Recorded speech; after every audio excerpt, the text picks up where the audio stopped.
Muy buenas noches, bienvenidos ya a El Cascabel. La España futbolera hoy no habla de otra cosa. Esta misma temporada un partido del Real Madrid o del Barcelona se va a jugar en Estados Unidos. ¿Y este invento por qué? Pues lógicamente este invento es por dinero. ¿Y no había otra manera de conseguir el dinero para la Liga sin tener que alterar la competición, despreciar en parte a los aficionados y enfadar y mucho a los jugadores? Pues posiblemente, miren, sí la había, pero a lo mejor es que llegamos tarde. La Liga Inglesa de fútbol, que es algo así como nuestro alter ego, el rival a batir como referente en el mundo del fútbol mundial, ellos supieron explotar desde mucho antes y desde luego mucho mejor el potencial del negocio que tenían entre manos. Los ingleses, con una liga sin duda menos atractiva en lo deportivo, se han sabido organizar mejor, oigan, le han sacado mayor rendimiento y sobre todo lo han hecho sin necesidad de ir en contra de los intereses de sus seguidores. ¿De qué hablo cuando digo que han sabido rentabilizar mejor una liga peor? Les voy a poner un ejemplo. Los derechos televisivos de la liga inglesa. Allí se han vendido, son cifras astronómicas, se han vendido por 5.000 millones de euros. 1.600 millones de euros más de lo que recibirán los clubes españoles por el mismo concepto, por los derechos de televisión y en el mismo periodo de tiempo. Para hacernos una idea de las cifras, los operadores ingleses, fíjense, tienen que pagar 30 millones de euros por cada partido que emiten, 30 millones. Y está claro que si los pagan es porque después los rentabilizan revendiendo esos derechos a otros países de todo el mundo que prefieren ver el fútbol inglés al español, aunque, insisto, el suyo sea menos vistoso que el nuestro. El resumen, por tanto, no puede ser otro. El resumen es que nuestra liga puede tener a los mejores futbolistas del mundo, pero está lejos de ser la mejor liga del mundo. Y parece difícil que troceando la competición al mayor postor esté más cerca de serlo. Bueno, ahora echamos esas cuentas astronómicas del fútbol en este jueves en el que sin duda el testimonio ha sido el de la unidad de atención a las víctimas de los atentados yihadistas en Cataluña. En la víspera del primer aniversario de esos atentados, las víctimas han cogido por la solapa a los responsables políticos y les han zarandeado, reprochándoles que ninguno se ha interesado por ellos durante todo este año. Y además, quizá lo peor es que lo hacen desde la certeza de que pasados los actos del aniversario de mañana van a volver al olvido. ¿A qué esto les suena? Víctimas del terrorismo que se sienten olvidadas, utilizadas, marginadas por los partidos políticos. No es la primera vez que lo denuncian. ¿Y con qué resultado? El de que se repite una vez más el olvido. ¿Cómo será que las víctimas de ese atentado se conforman ya con una sola cosa, nada más que una, que al menos mañana, en la manifestación en memoria de los asesinados y de los heridos en ese atentado, al menos mañana nadie utilice su dolor para hacer política? Miren, que las víctimas tengan que suplicar respeto, y lo hacen porque el año pasado no lo tuvieron, refleja que en Cataluña no solo hay un problema político, como quieren reducirlo algunos. Si las víctimas tienen que suplicar respeto, Cataluña empieza a tener un problema como sociedad. E inmigración. La última propuesta en inmigración es de la alcaldesa de Madrid, de Manuela Carmena. Y la propuesta es ceder un palacete de propiedad municipal para acoger a un centenar de migrantes, lo cual estaría bien, muy bien, si en lugar de haberlo anunciado lo hubiera hecho. No hacía falta esperar al momento político en el que más provecho se le pueda sacar. Hace tiempo, lleva 3 años en el ayuntamiento, hace tiempo que Manuela Carmena podría haber acondicionado locales públicos que no se utilizan para atender de manera temporal a los migrantes, o sea, a los que huyen de su país y todavía no tienen destino fijo, a los inmigrantes, es decir, a los que ya están aquí y no encuentran todavía un modo de vida, o a cualquier otra persona en estado de extrema necesidad, que esa es otra. Supongo que tampoco tratará de hacer guetos, de eso no se tratará. Ha tenido tiempo de hacerlo, pero el Ayuntamiento de Madrid, en estos 3 años de Manuela Carmena, solo ha dedicado un recurso, nada más que uno, a la inmigración. ¿Saben cuál? Una pancarta que pone Welcome Refugees y nada más. Un ejemplo más de que ante el reto de la inmigración sobra oportunismo y faltan oportunidades. Bueno, esta noche ya les decía, vamos a analizar esa liga itinerante que tenemos ya para este mismo año. Elena Rodríguez, ¿con quién? Muy buenas noches. Buenas noches, José Luis. Pues hoy voy a lanzar una pregunta a nuestros espectadores más futboleros. ¿Se imaginan que se dispute, por ejemplo, un Real Madrid-Valencia en Nueva York o en Toronto? Pues esto ya no es una hipótesis, es una imagen que se puede producir este mismo año. La Liga quiere promocionar nuestro fútbol en Estados Unidos y en Canadá. Y por este motivo, por primera vez en la historia, se van a celebrar partidos fuera de nuestro continente. En unos minutos, nuestro compañero de COPE, Joseba Larrañaga, nos va a traer todos los detalles.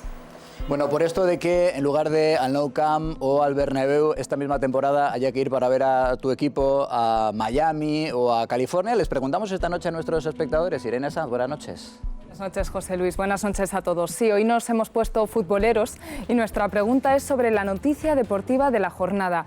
¿Les gusta la idea de que el Real Madrid o el Barcelona jueguen un partido de Liga en Estados Unidos? Si no les importa este cambio de continente, como siempre, llamen al 905-855-001. Y si son más escépticos con este traslado, marquen el mismo número, pero acabado en 2. Pueden comentar este tema y todos los del programa en las redes sociales. Se los recuerdo por si acaso se les olvida. En Twitter somos @elcascabel13 y la etiqueta de hoy es @elcascabel16A.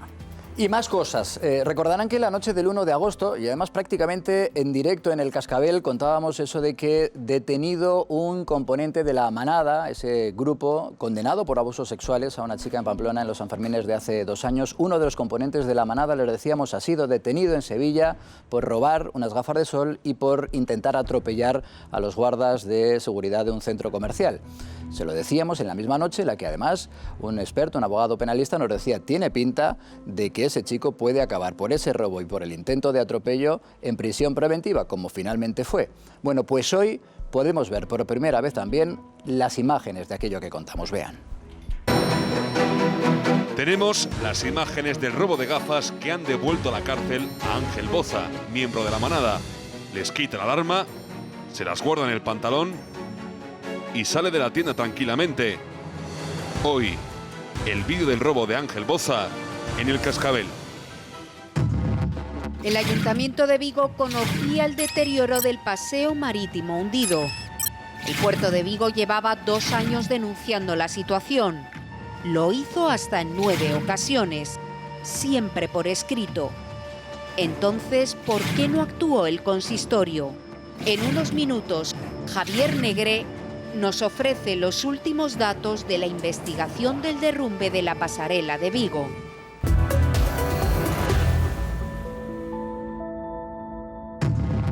El Ayuntamiento de Vigo conocía el deterioro del paseo marítimo hundido. El puerto de Vigo llevaba 2 años denunciando la situación. Lo hizo hasta en 9 ocasiones, siempre por escrito.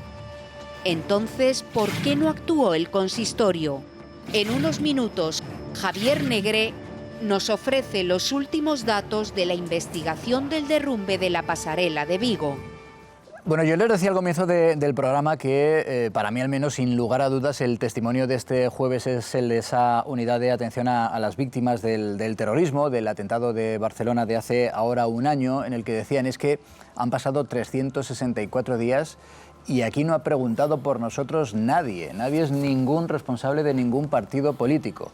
Dicen, ahora vendrán todos a estar mañana un ratito con nosotros, mañana que es cuando se cumple el primer aniversario de esos atentados, y el día 18, o sea, pasado mañana, se volverán a olvidar todos de nosotros. Tienen esa convicción porque, por desgracia, es lo que han vivido hasta ahora. Bueno, lo cierto, Susana, es que los actos de homenaje, de recuerdo a las víctimas de esos atentados, mañana es el día central, pero han comenzado ya hoy.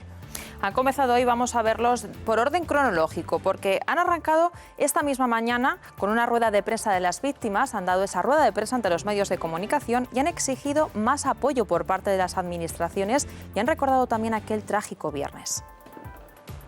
Me han apuñalado en la cara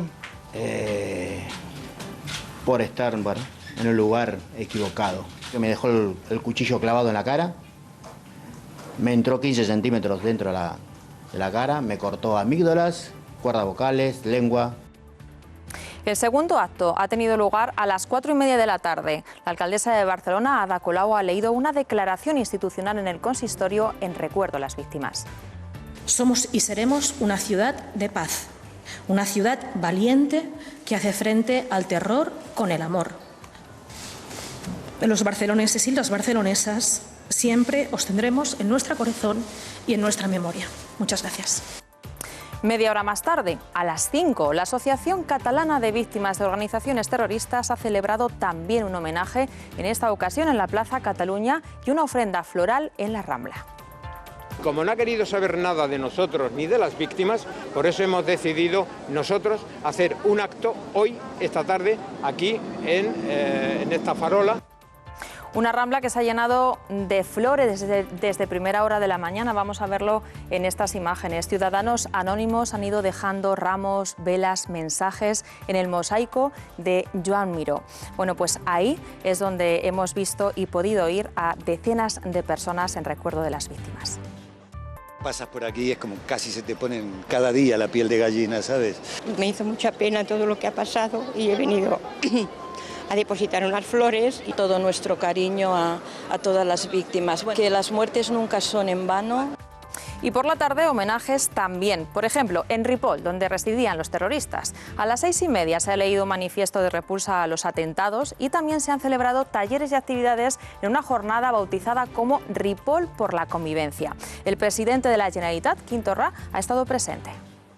Nuestro principal mensaje para mañana es de estar al lado de los familiares, de todas las personas que sufrieron hace un año un atentado que jamás tendría que haberse producido y que desgraciadamente se produjo, y por tanto no veo otra manera de enfocar el acto de mañana que estando a su lado.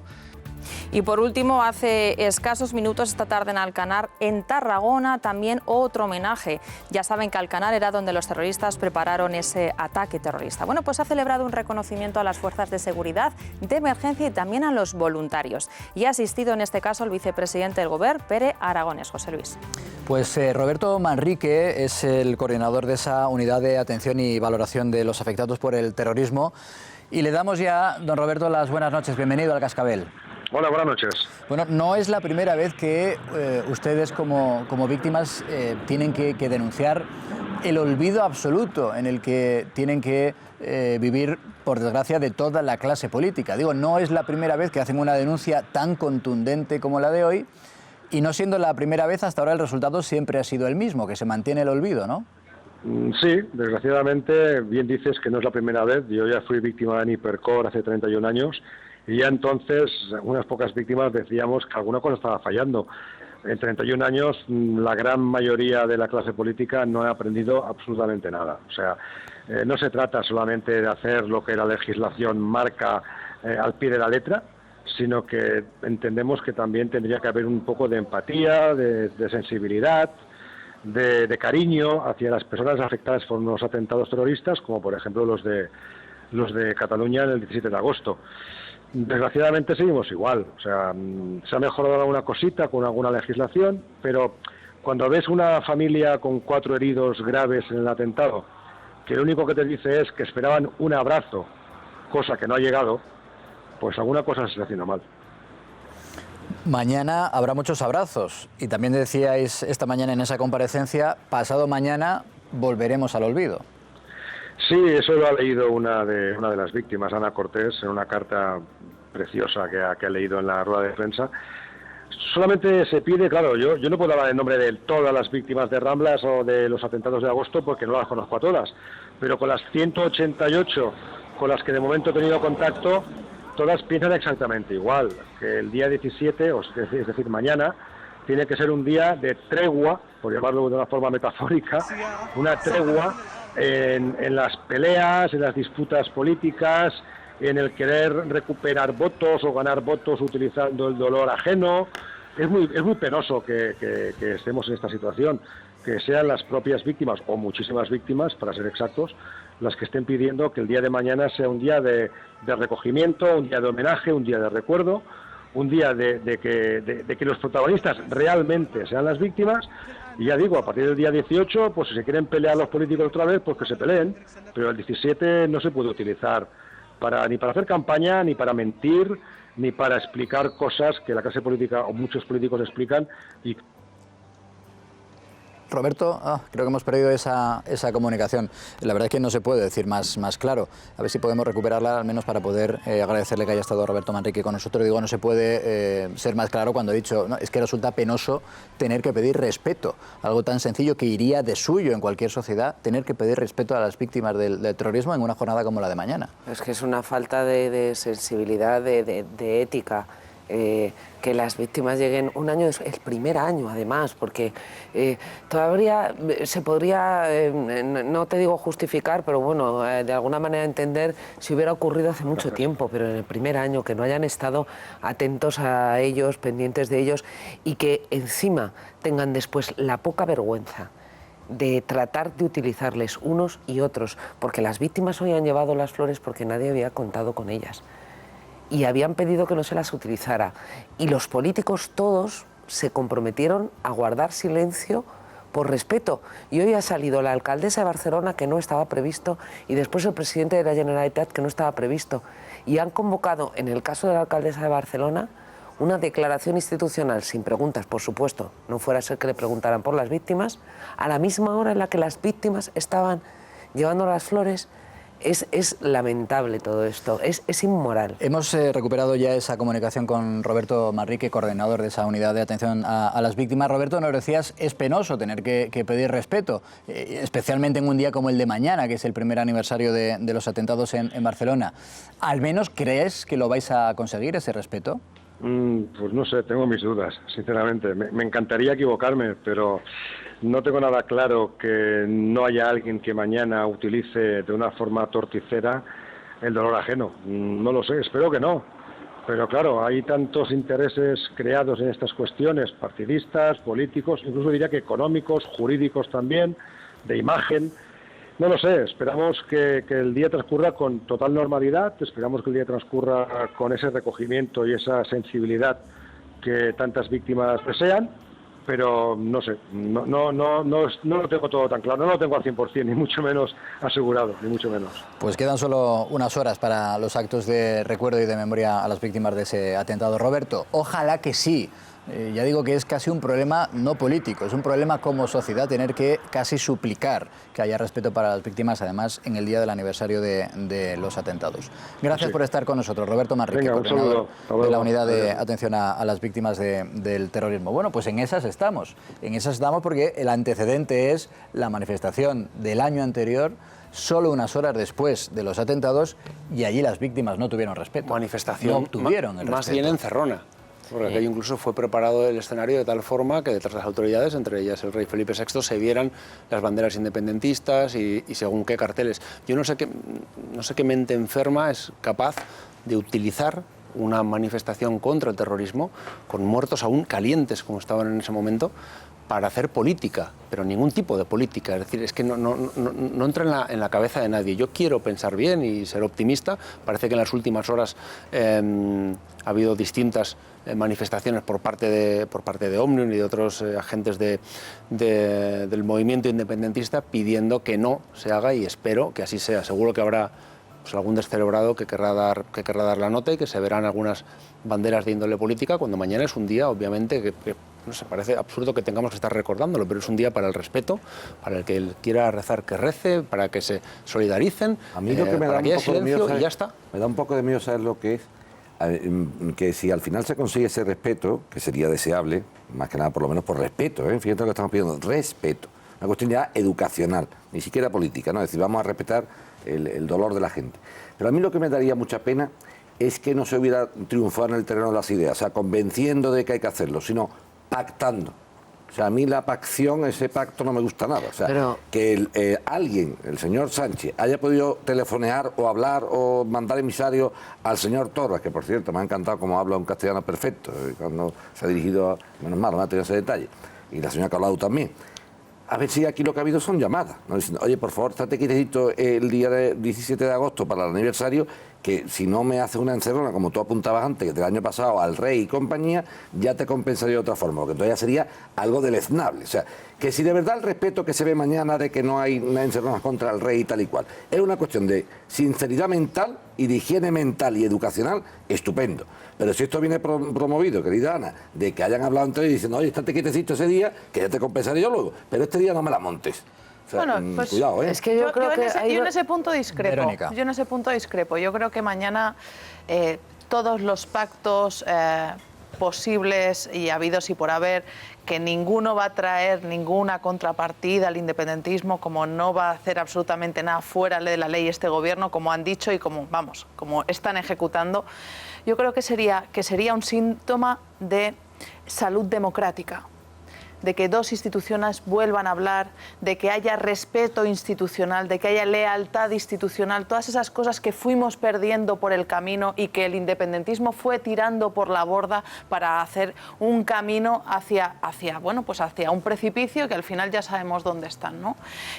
Yo mañana, sinceramente, creo que el independentismo como movimiento tiene un gran reto ante su sociedad, ante la sociedad catalana y también ante la sociedad española y del mundo, como porque el terrorismo islamista es un mal endémico de las sociedades libres, democráticas, que queremos el respeto a los valores liberales que nos han traído hasta aquí, y por lo tanto creo que es algo común. Y creo que tienen un gran reto, y ese reto es el respeto a las víctimas y a la defensa de la democracia. Dejadme que incorporemos en este punto del debate también a Alfredo Perdiguero. Ustedes lo conocen bien, es Policía Nacional. Bienvenido, Alfredo, muy buenas noches. Buenas noches, José Luis. Lo primero que hay que preguntarte es eso, si hasta donde vosotros sabéis y podéis saber, entre los más radicales de los independentistas se está preparando algún tipo de encerrona. Evidentemente. Por desgracia, lo que decís sería la lógica, el sentido común, la normalidad, pero ellos buscan cualquier posible escenario para reivindicar lo que ellos quieren. Y es por ahí por donde no puede ser. Hay que recordar que el señor Puigdemont fue el que al día siguiente del atentado dijo que el atentado no iba para el proceso. O sea, el primero que politizó, por desgracia, el atentado fue el señor Puigdemont. Y al siguiente día vimos las manifestaciones como pasaron. Por desgracia, ahora ya habéis visto que no solo no es un acto en homenaje a las víctimas, sino que quieren exalzar ese independentismo. Es decir, amenazan al rey, amenazan a los actos, a los que vayan, a los demócratas. Eso es lo que amenazan al final y dejan de lado a las víctimas. A mí, como la entrevista que has hecho, me da mucho coraje, mucha vergüenza que hemos tenido casi 1000 víctimas en España por el terrorismo de ETA, hemos tenido 16 víctimas más en Barcelona y que no seamos capaces de aprender nuestros errores. Es decir, que por defender actitudes indefendibles seamos capaces de dejar de lado a las víctimas, sean quien las haga, quien las produzca, y que por desgracia estén una vez más tiradas. ¿Cómo se prepara, se organiza un dispositivo de seguridad en una manifestación de las características de la de mañana? Se juntan unos días antes la Brigada de Información, que es la responsable de redes sociales o de controlar estos grupos radicales, la Delegación de Gobierno o Subdelegación de Gobierno y fuerzas de Policía Nacional, de Guardia Civil y de Mossos para coordinar todo el operativo. En virtud de lo que los compañeros de información aporten, es decir, se esperan que haya 1000, 2000 o 5000, es en virtud de lo cual se pone el operativo. Es decir, en posibles... una manifestación siempre va a ir protegida por la policía, pero en posibles actos violentos lo que hace es reforzarse o triplicarse, no a la vista, porque al final mucha fuerza policial está paralela a la manifestación, no a la vista, pero sí para que en un momento determinado puedan intervenir y puedan a esos violentos quitarles o detenerles y que no afecten a la manifestación. Por tanto, es fundamental la colaboración del Cuerpo de Seguridad, es fundamental que una vez más todos empujemos en ese sentido y que, por favor, piensen lo que piensen, déjenlo un poco de lado. Que transcurra con normalidad el día, que mañana o pasado digan lo que quieran decir, pero que ese día es un homenaje a 16 personas y casi 300 heridas que sufrieron y padecieron el ataque yihadista. Mañana, Alfredo, perdón, José, la competencia de mañana de la seguridad ciudadana es de los Mossos exclusivamente, ¿no? Al margen de que se puede echar una mano por parte de información, pero lo que es la seguridad correrá única y exclusivamente a cargo de los Mossos de Escuadra. Claro, fíjate, el día del atentado, yo esta mañana he visto al señor Zoido y bueno, pues yo nunca sería político porque no soy políticamente correcto. El señor Zoido ha dicho que hubo colaboración extrema. Yo te puedo asegurar que compañeros de UIP me decían que pedían a los Mossos la fotografía de los autores del atentado y le dijeron que se enterarían por los medios de comunicación. Textual. Si es colaboración, que baje Dios se lo vea. Por tanto, no es de los Mossos como tal, sino de sus responsables los que quieren radicalizar este hecho puntual en sí. Y que estamos viendo ahora mismo que se persigue a los constitucionalistas por encima de los independentistas, que es una aberración en democracia. Pero como yo he dicho, le decía a José Luis eso sería lo normal. Es decir, va a ir el rey, por tanto va a llevar cápsula de protección de Policía Nacional y Guardia Civil. Sí, y que, por tanto, sus 3 círculos serán nuestros. Y habrá que coordinarse con ellos igualmente para que, evidentemente, se haga de una forma u otra. ¿Que no quieren colaborar? Allá ellos. Pero, desde luego, así es como debería hacerse, vuelvo a decir, con sentido común, aunque sea menos común de los sentidos, para el bien de todos. Estabais hablando antes de respeto y hablas de seguridad. Respeto, hay un partido que está representado en el Parlamento de Cataluña, que es la CUP, que no va a asistir a ninguno de los actos. Con lo cual, eso ya me parece una falta de respeto. Para empezar, aparte de las declaraciones que hemos visto, por ejemplo, en el editorial conjunto, en el artículo conjunto que se ha publicado esta mañana. Pero es que además, mañana, media hora antes, y es al acto al que se va a sumar la CUP, muy cerca del acto principal, los CDR han convocado una manifestación. Entonces, a mí lo que me parece sorprendente es que se haya autorizado por delegación de gobierno y después que está muy cerca una de la otra. Pero, ¿eso no interfiere en la seguridad? Por supuesto. O sea, es decir, eso es lo que más interfiere. Es decir, que sabes que son gente violenta, gente que va en contra de lo establecido legalmente y que va a reventar el acto puntual, y por tanto es a lo que hay que emplear mayores medios, pero sin dejar de lado la masa.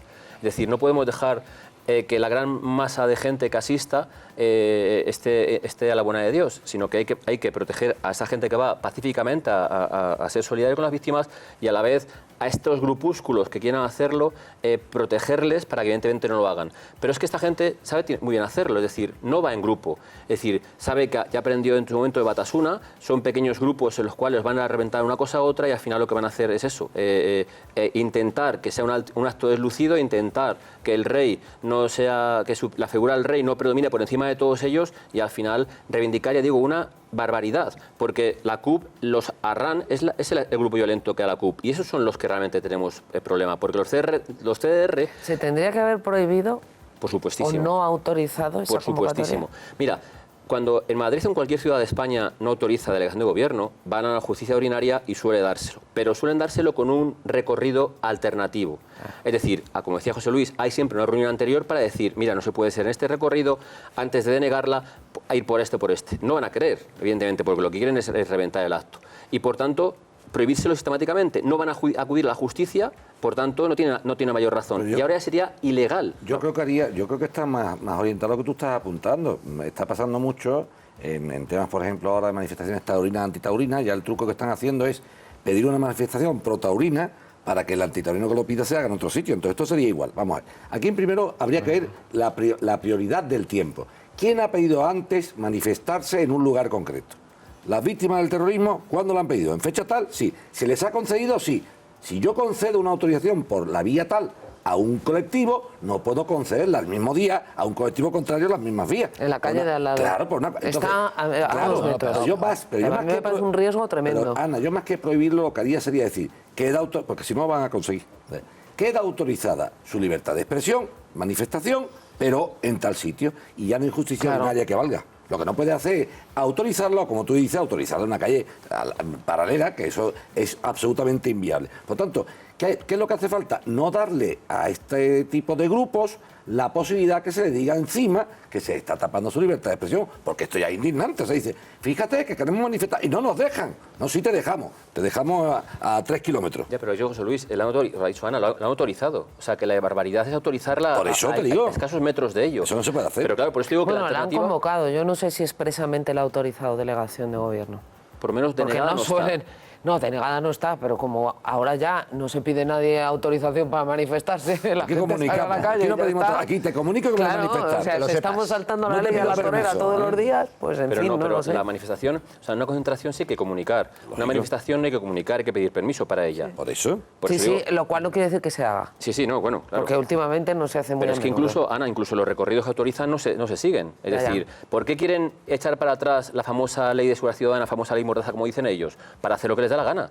Es decir, para que no tengan que asumirse ni ser alguien responsable de una ilegalidad en este sentido. Y por eso lo hacen, nada más. Hombre, antes de la ley de seguridad ciudadana, o ley Mordaza, como algunos o popularmente se llama, para hacer una manifestación también había que Igual, pedir igual, lo mismo, es decir, que la derogación iría en otro sentido. Las consecuencias no eran las mismas. No, las consecuencias no eran las mismas y lo que se te pretendía hacer con algún ejercicio policial tampoco. Es decir, yo estoy de acuerdo con el compañero de que la libertad de expresión es un valor intrínseco de cualquier democracia y que no se puede prohibir, porque cuando se prohíbe es como una olla a presión, sale por otros lados. Lo que hay que hacer es, uno, que hubiera sido mucho más lejos y sobre todo un llamamiento al independentismo con seny, que se le dice en Cataluña, que no permitan que esos radicales empañen a toda la sociedad catalana, que mañana solo debe estar solo recordando a esas personas que perdieron la vida por estar en un sitio,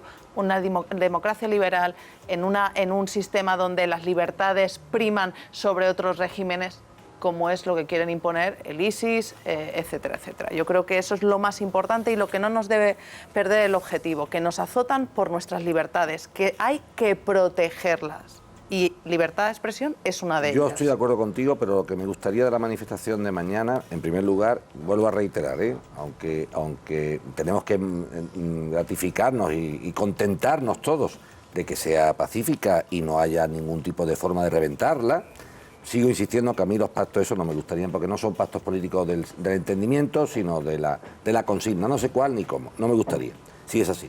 Pero yo, más que una manifestación de aniversario, yo lo que sería era, como decíamos los titulares al principio, un tirón de orejas al gobierno. Claro, que lo dicen las víctimas, no es que lo digamos nosotros, es que lo dicen las víctimas. Déjese usted, que está muy bien que nos acordemos, por supuesto, es que es lo mínimo que se despacha.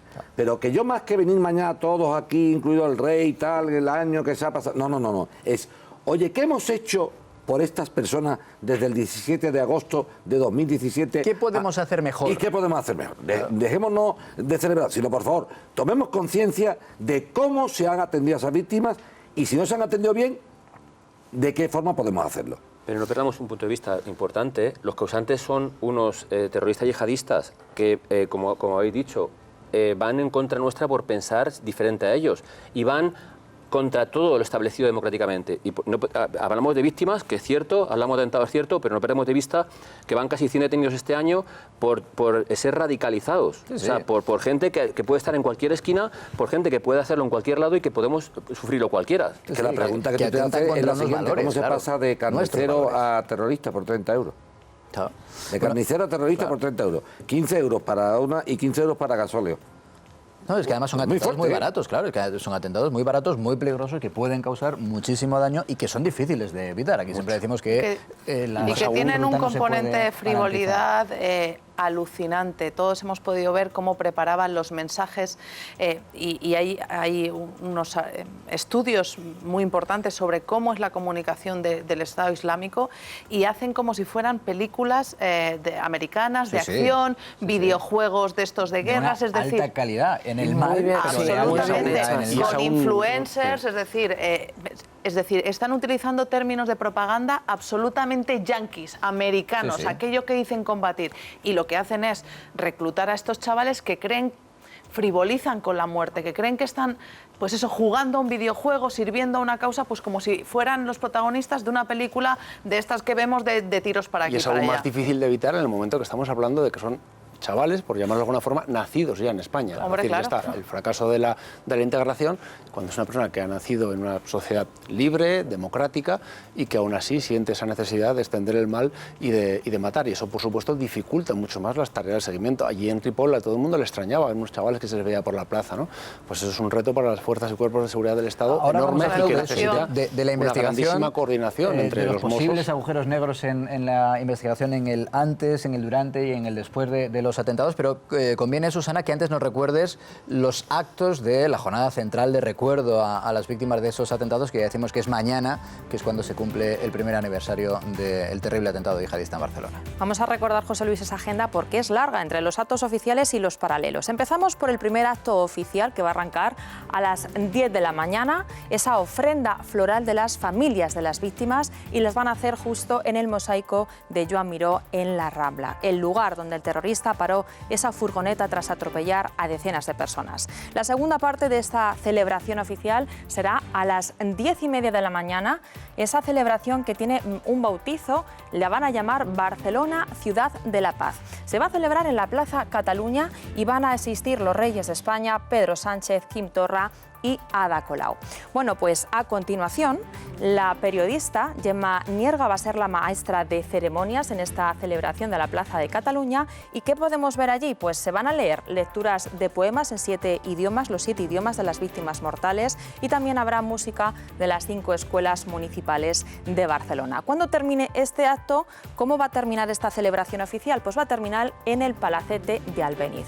Van a hacer una recepción de los familiares el Ayuntamiento de Barcelona, pero va a haber más homenajes. Por ejemplo, el del Ministerio de Defensa va a convocar un minuto de silencio cuando va a ser a las 12 de la mañana a mediodía y se va a celebrar tanto en la sede central del Paseo de la Castellana de Madrid como en todos los cuarteles de España y también en todos los cuarteles del extranjero. Pero también, como les contábamos, habrá actos paralelos. Por ejemplo, el de la Unión Monárquica de España. Bueno, pues va a hacer una manifestación cuando a las 9:30 de la mañana en la Fuente de Canaletas. Ahí va a hacer esa manifestación cuyo lema será Cataluña con su rey. Van a realizar también una marcha hasta la Plaza de Cataluña, vamos a verlo en este plano, hasta de la Fuente de Canaletas hasta la Plaza de Cataluña para unirse a esa celebración oficial a las 9:30 de la mañana y después van a volver para hacer una ofrenda floral. Y por cierto, recuerdan que las personas que quieran asistir a esta manifestación vayan vestidas de blanco y que no lleven ningún tipo de símbolos ni de logotipos.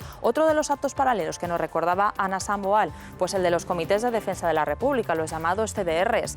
Van a hacer una manifestación, una concentración a las 10 de la mañana, media hora antes de la oficial en la Plaza de Cataluña, y la van a hacer en la Plaza Portal de la Paz, esa plaza que está al final de la Rambla ya frente al mar. Pero va a tener una segunda parte. A las 10:30 de la mañana van a hacer una marcha silenciosa hasta el mosaico de Joan Miró en la Rambla con una lectura de un manifiesto. Más manifestaciones, homenajes alternativos. La Asamblea Nacional Catalana, que tampoco quiere acudir a esa Plaza de Cataluña para no coincidir con el rey, con Felipe VI. Bueno, pues esta concentración va a ser por la tarde, a las 6:30. Y se van a concentrar frente a la cárcel de Lledoners, en Barcelona. ¿Por qué? Porque allí está preso el exconseller del Interior, Joaquim Forn. Bueno, pues allí también va a asistir, ¿quién? Quim Torra, el presidente de la Generalitat, que primero va a visitar a Forn y después va a participar en ese acto a las 6:30 de la tarde, que sobre todo quiere reconocer la labor de los cuerpos de seguridad. Bueno, pues el calendario de homenajes se cierra el sábado en Cambrils a las 10:30 de la mañana, donde se va a inaugurar un memorial por la paz, donde en ese paseo marítimo frente al Club Náutico. A este acto también va a asistir Quim Torra. Lo que no sabemos todavía, José Luis, es si van a asistir los reyes de España, porque todavía no nos lo han confirmado. Bueno, nos decía Alfredo Perdiguero que el operativo de seguridad en una manifestación como la de mañana, en esas características y con esa amenaza de los más radicales entre los independentistas, no es fácil, es un operativo complicado y que requiere necesariamente de la colaboración entre todas las fuerzas de seguridad implicadas. Ojalá que ese sistema esté engrasado, porque una de las cosas que estamos viendo en el sumario de la investigación de los atentados es que en aquel momento aquello no funcionó, al menos, también lo apuntabas, de la manera que hubiera sido deseable. No estamos diciendo con esto que se podrían haber evitado los atentados. Pues sí. Eso seguramente no lo sabremos nunca. En todo caso, lo que se ha demostrado por ese sumario, por esas investigaciones, es que no funcionó. Por eso te pregunto, Alfredo, ¿al menos de ese error habremos aprendido para el futuro? Al igual que aprendemos nosotros, aprenden los malos. Es decir, estamos viendo que sistemáticamente a los que detenemos van aprendiendo de los que vamos deteniendo. Por tanto, ellos aprenden para hacer mal y nosotros para hacer bien. Es decir, si hemos estado a la cabeza mundial de detenciones preventivas de yihadistas desde que modificamos el Código Penal en el 2015, algo diferente estaremos haciendo. Es decir, España siempre ha sido... Hemos aprendido ya de su momento, aunque el terrorismo de ETA era completamente diferente, tenemos, por desgracia, una experiencia con respecto a eso. Y ahora estamos aprendiendo al ver cómo operan esta gente. Fíjate, es el primer país en el cual se emplea la unidad de desradicalización o control en las cárceles en todo el mundo. España es el primer país que lo ha estado haciendo. Solamente 10 de todos los detenidos se han sometido a esta nueva forma de radicalización. Pero aún así, nosotros, los compañeros, lo que aprendemos es no por formación que nos da la policía, sino por el que el compañero va aprendiendo, va viendo, va haciendo de policías francesas, alemanas, italianas. Es decir, la información tiene que fluir sistemáticamente para, evidentemente, saber cómo pillarles, saber cómo hacen o dejan de hacer. Fíjate, estamos volviendo a lo que hace unos años. Si hace unos años se radicalizaban en cárceles o se radicalizaban en barrios, ahora se radicalizan en Internet y se radicalizan muy rápidamente. Es decir, todos los compañeros de inteligencia lo que dicen es que se radicalizan rápidamente. Y lo que decíamos antes, el problema es que ellos piensan que es un juego. Es decir, van a morir matando porque van a ir a donde vayan, pero es como un juego para ellos. Son tan inconscientes que les da igual una cosa que otra y que por tanto es muy complicado luchar contra esto. Claro, cuando pasó Barcelona, todos nos preguntamos, ¿qué ha fallado? Claro. O sea, policialmente, ¿qué ha fallado? Para sacar conclusiones, aprender y tratar de evitarlo en otros posibles intentos. Fundamental. Y claro, dijimos, ha habido recomendaciones de la Policía Española a Cataluña, ha habido informaciones de la CIA, aunque muy genéricas, a Cataluña, ha habido reuniones puntuales a Cataluña. ¿Por qué Cataluña no ha entendido, no ha querido entenderlo? ¿Por qué Barcelona o la Generalitat no ha querido saber un poco más allá de lo que era?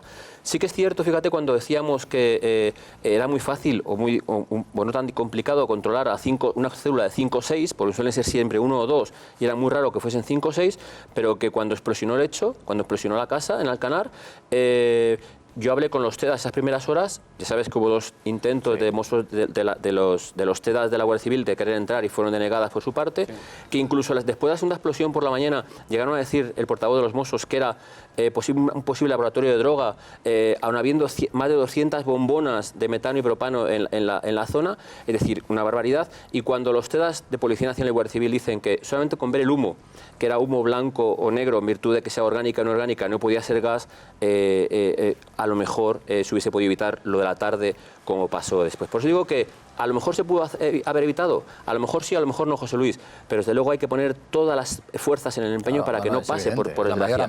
Y que por desgracia digo que en se ha demostrado que la no colaboración ha conllevado a que hubiese atentado como por la tarde. Desde tu experiencia, de todos esos errores que ahora mismo relatabas, desde el no detectar que la explosión de Alcanar era algo más que una simple explosión de butano, hasta las comunicaciones que se recibieron genéricas, no se acabaron de atender, de todos esos errores, tú cuando lo ves, ¿cuál es el que dices, cómo nos ha podido pasar sobre todo esto?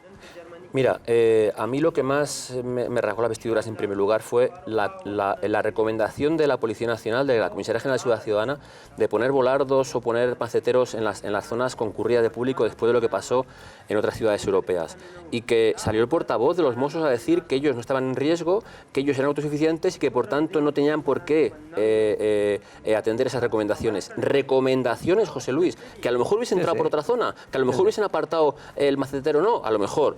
Esa es la primera. Cuando luego el informe de la CIA señala la Rambla de Cataluña como posible objetivo puntual, sí, no dice qué coches, qué vehículos, qué gente, pero que la señala como en esas fechas como objetivo policial, objetivo terrorista, se comunica al CIDCO, evidentemente, se comunica a los Mossos y los Mossos hablan directamente con ellos diciendo y lo dejan apartado, que fue uno de los documentos que encontraron en la incineradora para destruir puntualmente. ¿Por qué ese empeño? Argumentaron que no decían a la CIA de la fuente, pero lógicamente la CIA no va a revelar la fuente, sino que recibió una información que no sabían hasta qué punto podía ser contrastada, pero esa información la recibió la CIA y la comunicó, es decir, algo se podía haber hecho. Claro. Y un dato, si recordáis, yo lo publiqué a los pocos días del atentado.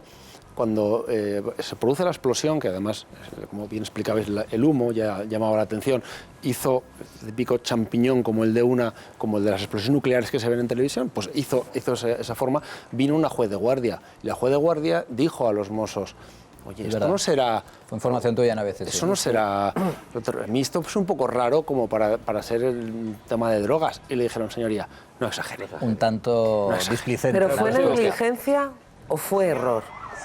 Puede haber errores de valoración y decir, pues mira, pues sí, resulta que estaban preparando unas bombas y no supe valorar la información que tenía, o es que tenía la cabeza en otro sitio, o fue una negligencia que fallaron los protocolos porque no los usaron correctamente.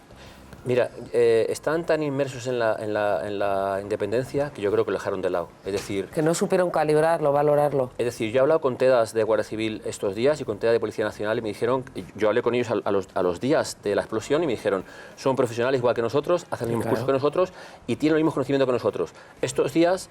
no te voy a decir los adjetivos que decían al respecto de lo que se ha aportado, como decía José Luis en el sumario, de las irregularidades y barbaridades que hicieron o no vieron en ese atentado puntual, en esa explosión puntual. Y ojo, están ahí, obedecen órdenes. Claro, pero... Son buenos profesionales, los hay en todos los cuerpos, faltaría más. El que firma el informe eres tú. Hablamos de que posteriormente murieron muchas personas y de que, ojo, lo que dicen, las fotografías que hay en el sumario, si llegan a llevar a buen puerto con la madre Satán la cantidad de explosivos que había ahí, hablaríamos de muchas decenas y cientos de muertos. Pero yo creo que lo que tú estás apuntando es la madre del Cordero. La madre del Cordero no es una cuestión, como preguntaba Ana, de negligencia o de error. Claro, la pregunta es magnífica, ¿no? Porque, claro, el error puede ser excusable. Pero claro, el error es excusable cuando yo no tengo ni siquiera un aviso. Ahora, cuando me están avisando y me están poniendo señales, nunca mejor dicho, de humo, señales de humo, están diciendo, ahí, hombre, por favor, es blanco y en botella. Pero yo creo que lo del tema del independentismo, más que estar centrado en el independentismo como tal, estaban centrados en reivindicar un cuerpo policial dentro de esa independencia, que es lo delicado de esto. Ahora, a posteriori. Es lo delicado de esto. O sea, ellos diciendo, ellos no. quiero... Sí, pero nosotros somos autosuficientes, no nos hacen falta... Y con todo mi respeto, por supuesto, que hay buenos profesionales, a los cuales yo conozco a más de uno. Pero sí te diré una cosa, hombre, no se puede comparar que la experiencia de la Guardia Civil, la Policía Nacional, en temas de explosivos... En terrorismo en general. Por favor. Pero mira, ahora, ¿sabes qué? ¿Cómo se puede desechar esa sapiencia y esa experiencia? En cualquier parte de España, el que compra 5 o 10 litros de agua oxigenada, enseguida tiene que dar, ese vendedor tiene que dar informe a la policía porque es una cantidad de agua oxigenada muy relativa. Es que ya hablamos de 100 litros de agua oxigenada. Y nadie, ojo, a lo mejor comunicó, pero parte de Mossos nadie hizo nada. Es decir, yo no pongo en duda la profesionalidad de los Mossos, ¿vale? Sí que digo que hay muchos irresponsables y muchas irregularidades al respecto de ello. Y que alguien por dejadez o por omisión no ha hecho. Que sí que es cierto, que lo que dice Ana, que al CNI se le ha escapado, porque el CNI se entrevistó en su momento 2 veces con el imán de Ripoll y desde Bélgica avisaron de que el imán de Ripoll iba radicalizado y nadie quiso entenderlo. Que sí, que antecedentes tenía por tráfico de drogas, pero que ya dijeron desde Bélgica que estaba radicalizado y que le echaron de Bélgica por la radicalización que demostró en una de sus mezquitas. Por tanto, digo que es que había muchas alarmas pequeñitas que hacen una grande y que nadie quiso hacerlo. Pero es que yo creo que el gran reto de la sociedad de hoy en día para los cuerpos policiales es saber gestionar y ordenar toda la cantidad de información ingente que se recibe por muchos sitios y saber priorizar y desdeñar el humo de la paja, que es lo importante, que es lo que no.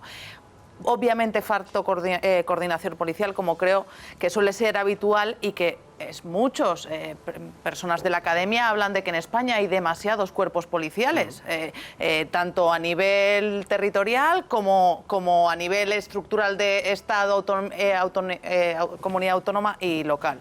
Eso es cierto, es uno de los retos, pero también tenemos que decirle a la gente que la seguridad 100% esa es imposible. Y que nadie puede garantizar y que hablar de que si se hubiera cogido lo de Alcanar, probablemente los hubieran cogido, o a lo mejor hubieran cogido algunos, o no los hubieran cogido a todos. Y sobre todo, el terrorismo yihadista, si por algo se caracteriza, es porque es mutable. ¿Qué quiere decir? Que si puede arremeter contra un camión en Niza, coge el camión y Niza. Y si no, es un cuchillo, porque el método no es lo importante. Lo importante es el daño que causa. Llevas toda la razón, pero por ejemplo, no es desdeñable ni debemos de apartar de una situación el tener la suerte de encontrar algo. Acuérdate, por ejemplo, aquel atentado que se iba a producir por el Rey Parot en Sevilla, cuando en un control policial rutinario ven que va cargado de explosivos. Entonces, lo que no puede ser es que yo intercepte casualmente. Cuidado, sea suerte o... Oye, también se puso ese control ahí. Si no se pone... Pero ven, tenemos la suerte de encontrar este coche con Enrique Parot lleno de... Y ahora esto no lo dejo ahí, como lo he hecho aislado, tengo que tirar... Y se evitó, acuérdate... La casa fue demasiado visible, la casa de Alcanar era demasiado visible. Lo que sí te digo una cosa también con todo mi respeto, también hay jueces instructores y jueces instructores. Yo no soy juez, ¿no? Me quedé en abogado solamente. Pero vamos, yo soy juez instructor y digo que me suena tal cosa y me dice a mí un señor de los mozos, no sé usted exagerado, digo, no, si yo no estoy preguntando si soy exagerado o no, que lo investigue, quiero que investigue usted. Que lo investigue, sí, la instrucción, final, hombre, te dan una respuesta. Menos mal que la jueza Laya no le dijo a aquello que le parece a usted. Y en unos términos así que dicen, los expertos son ellos. Ella estaba recién llegada y por lo que se publicó después lo pasó muy mal. Sí, pero bueno, ¿qué te lo estás diciendo? Era una juez joven, los expertos que estaba de guardia y bueno, pues llega un veterano y... La niñata, que es aquí la niñata esta que ha venido aquí. Eso fue un poco la actitud. Pero el problema es que en ese caso yo voy a otra cosa y no sé, pues me baso en lo que dice el que supone que sabe, el que está sobre el terreno. Pero claro, que fue muy relevante que una jueza, viendo sin tener ni idea de lo que había, dijese eso, sin saber nada, y que el otro dijesen que no, que se callase. Ya digo, te estoy hablando de que por la mañana el portavoz, lo viste todo el mundo, el portavoz de los Mossos, de uniforme, dijo, estamos sopesando de que ha sido un laboratorio de drogas y que se haya escapado un escape de gas. ¿Cuándo? Primero, sabían que era una casa ocupada hace tiempo. Segundo, había denuncias de robo de bombonas de butano hace tiempo atrás. De la estación de servicio que hay enfrente, habían robado varias bombonas de butano. Y tercero, sabes que los Mossos no, o sea, que los moros no hacen laboratorio de drogas. Suelen en todo caso traficar con hachís. Y en ese caso era especular demasiado con respecto a lo que había. Es más, fíjate, yo tengo un grupo de Mossos, en el cual cuando por la tarde el señor Trapero dice que es el centro neurálgico, todos dicen barbaridades que los puedo enseñar diciendo, pero es un desgraciado que nos ha engañado a nosotros mismos. Es decir, aquellos que apuntaron de que aquel punto podía ser un punto relevante desde la explosión de la noche, se tiraban un poco de los pelos diciendo, nos ha engañado como un bellaco a sus propios trabajadores, que eran los Mossos. Por la verdad es que yo incluso desde antes, desde luego la coordinación es fundamental, pero es que hay momentos en los que ya no se puede coordinar. Es decir, la lucha antiterrorista tiene que ser una competencia nacional. En Estados Unidos hay, claro que hay cuerpos policiales en Alabama y por supuesto que hay. Pero si hay un tema terrorista, entra el FBI porque es un delito federal. Es un delito federal que afecta a todo el país. El imán que hoy está en Toledo, mañana está en Lérida. O sea, es que y son investigaciones además de eso, que evidentemente es imprescindible y tendría que estar de más tener que reclamar esa unidad entre las diferentes policías, digo que además de eso que se cometieron otros errores que no tienen ni siquiera que ver con la propia competencia policial, lo decía el propio Alfredo, decía, es que se desatendió un consejo de instalar volardos. Yo eso cuando lo decías me recordaba, yo fui a Barcelona pocas horas después del atentado y justo por la acera rebajada por la que entró la furgoneta que mató a 16 personas, hay una pareja de la policía local de Barcelona me decía, es que mi pareja y yo, mi pareja de la policía local y yo, lo habíamos dicho en inmensidad de ocasiones que aquí podía pasar esto cualquier día, porque era una acera rebajada, por la que era sencillo entrar. Claro, para accesibilidad para personas con movilidad reducida, claro. Trasladaron a los suyos y al final no se hizo nada, existiendo como existía incluso ese consejo. Pero lo que tú dices, claro, pero eso fue una de las lindezas progres de la señora Colau.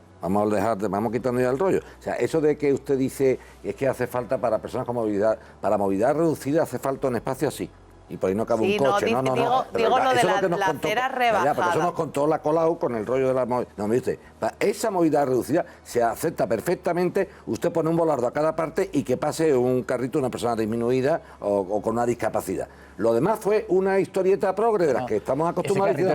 Libertad de la gente. Era para que pudieran pasar los vehículos, no una silla de ruedas, porque estaba en una zona que no hay paso vehículos de reparto. Era para vehículos de reparto. Es que creo que siempre pensaron... O sea, ni se les pasó por la cabeza, ¿a nosotros? No les cabía en la cabeza que pudieran ser objetivos terroristas. Pues en el año, en 2017...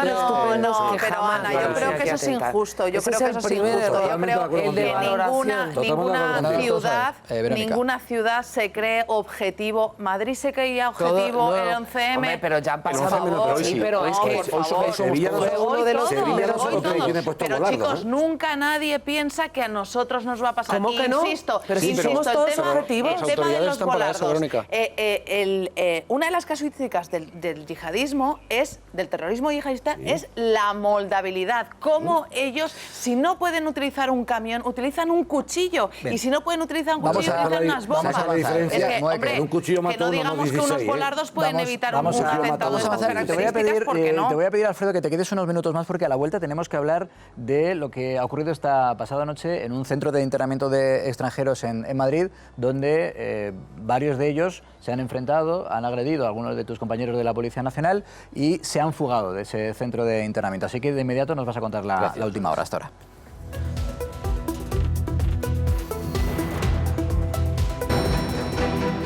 Tenemos las imágenes del robo de gafas que han devuelto a la cárcel a Ángel Boza, miembro de la manada. Les quita la alarma, se las guarda en el pantalón y sale de la tienda tranquilamente. Hoy, el vídeo del robo de Ángel Boza en el Cascabel.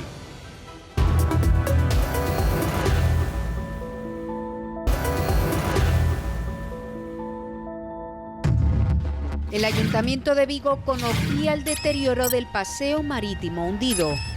El puerto de Vigo llevaba 2 años denunciando la situación. Lo hizo hasta en 9 ocasiones, siempre por escrito. Entonces, ¿por qué no actuó el consistorio? En unos minutos, Javier Negré nos ofrece los últimos datos de la investigación del derrumbe de la pasarela de Vigo. Bueno, entonces, habíamos prometido que íbamos a contar la última hora de lo que ocurrió anoche en un centro de internamiento de extranjeros, del que se fugaron 13 personas, 5 ya han sido detenidas, ¿no? Bueno, hay que recordar que los centros de internamiento de extranjeros ni son, ni pueden, ni deben ser cárceles, es decir, es otro tipo de centro, y que en este en concreto de Madrid, me decías que se han producido hasta 11 incidentes similares, con fugas. 11 fugas desde que se inauguró en el 2005, por tanto ya no es ni una ni dos. Ha habido varios motines resueltos por compañeros de UIP, porque sí que son muy valientes con los compañeros uniformados, pero cuando llegan, como dicen ellos, los cascos y las botas, se achantan y reculan y ya no quieren nada de violencia, pues saben que le dan calor negro y al final pues no es muy solidario. Pero como tú has dicho, 13 fugados, 7 policías asistidos. En su momento anoche había uno con la que me decían los compañeros esta tarde que he hablado con ellos, que si hubiesen querido matar a uno lo hubiesen matado. Es decir, es tal el grado de violencia que acometieron contra el de la sala de control y contra el que vieron, porque a ver, ellos tienen una sala, la sala de ocio o sala de donde cenan, es cuando acceden a las habitaciones cuando hay un compañero que es el responsable del control de esos 60 argelinos. Hay que recordar que hay casi 180 internos ahora mismo para 8 policías de servicio. O sea, que no es cualquier cosa. Cualquiera que quiera que haga el ratio y vea a cuántos tocamos. Pues cuando acceden a la zona de habitaciones es cuando acometen a este compañero, le quitan la tarjeta de seguridad y acometen a la sala de vídeo de seguridad, y cuando el oficial que está allí es cuando igualmente le agreden y se fugan. Tú fíjate cómo son, de los 13 fugados, 2 ya estaban en la Avenida América, en intercambiador, o sea, que ya sabían dónde tenían que acudir directamente, según salen del CIE, tenían que acudir y para poderse fugar. Por tanto, 5 detenidos, 2 en inmediaciones y 3 en la Avenida América. Y que yo sigo diciendo, son muchas casualidades, José Luis, mira. Dentro del CIE tienen ONGs, tienen Cruz Roja, tienen juez de vigilancia penitenciaria, tienen sus abogados que les pueden asistir. Casualmente sabían que ayer era un día de fiesta, que ayer había celebraciones por todo Madrid y por tanto la UPR, que es la que va a los refuerzos en las cenas y en los recuentos, no estaban, y que casualmente sabían que la puerta de acceso externa, la corredera grande, estaba abierta, que es por donde salieron.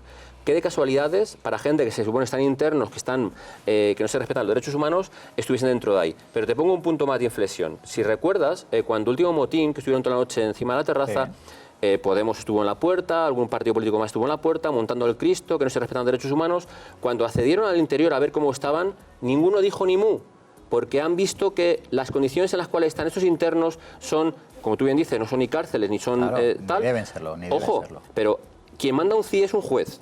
Y el 99% de los internos tienen delitos dolosos o delitos de fuerza o delitos de sangre, primera. Y segunda, tienen sus abogados que son los que les supervisan y dicen los derechos que tienen. Por tanto, no hay ninguno, como dicen esta gente, de que la policía manda o el gobierno manda. No mientan al ciudadano.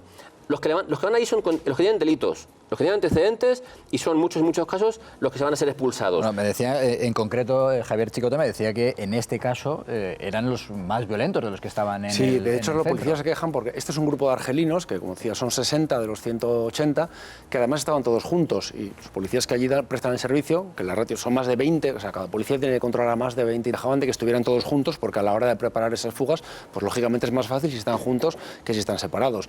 Primero agreden al primer guardia, que es el que les acompaña después de tomar la cena hacia la habitación, le quitan la tarjeta, agreden, como decía Alfredo, también al que está en el control de vigilancia y destrozan las cámaras. Acaban de decir que destrozaron las cámaras para que no se les viera salir por la puerta.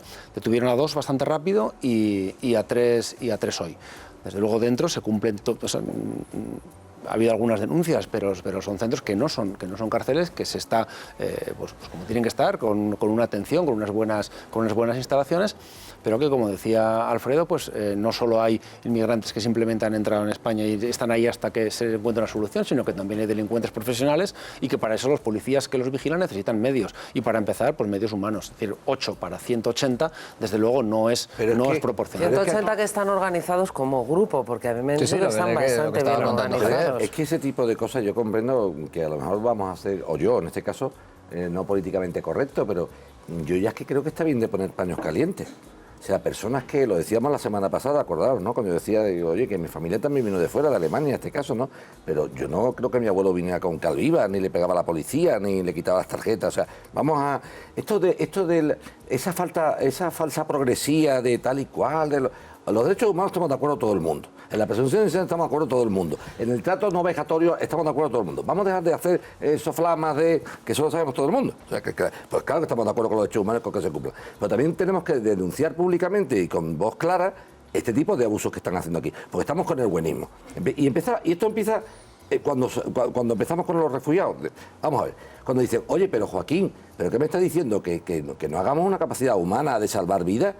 Oye, salvar vidas es coger a la gente que está en el agua, subirlo a un barco y llevarlo a un sitio seguro.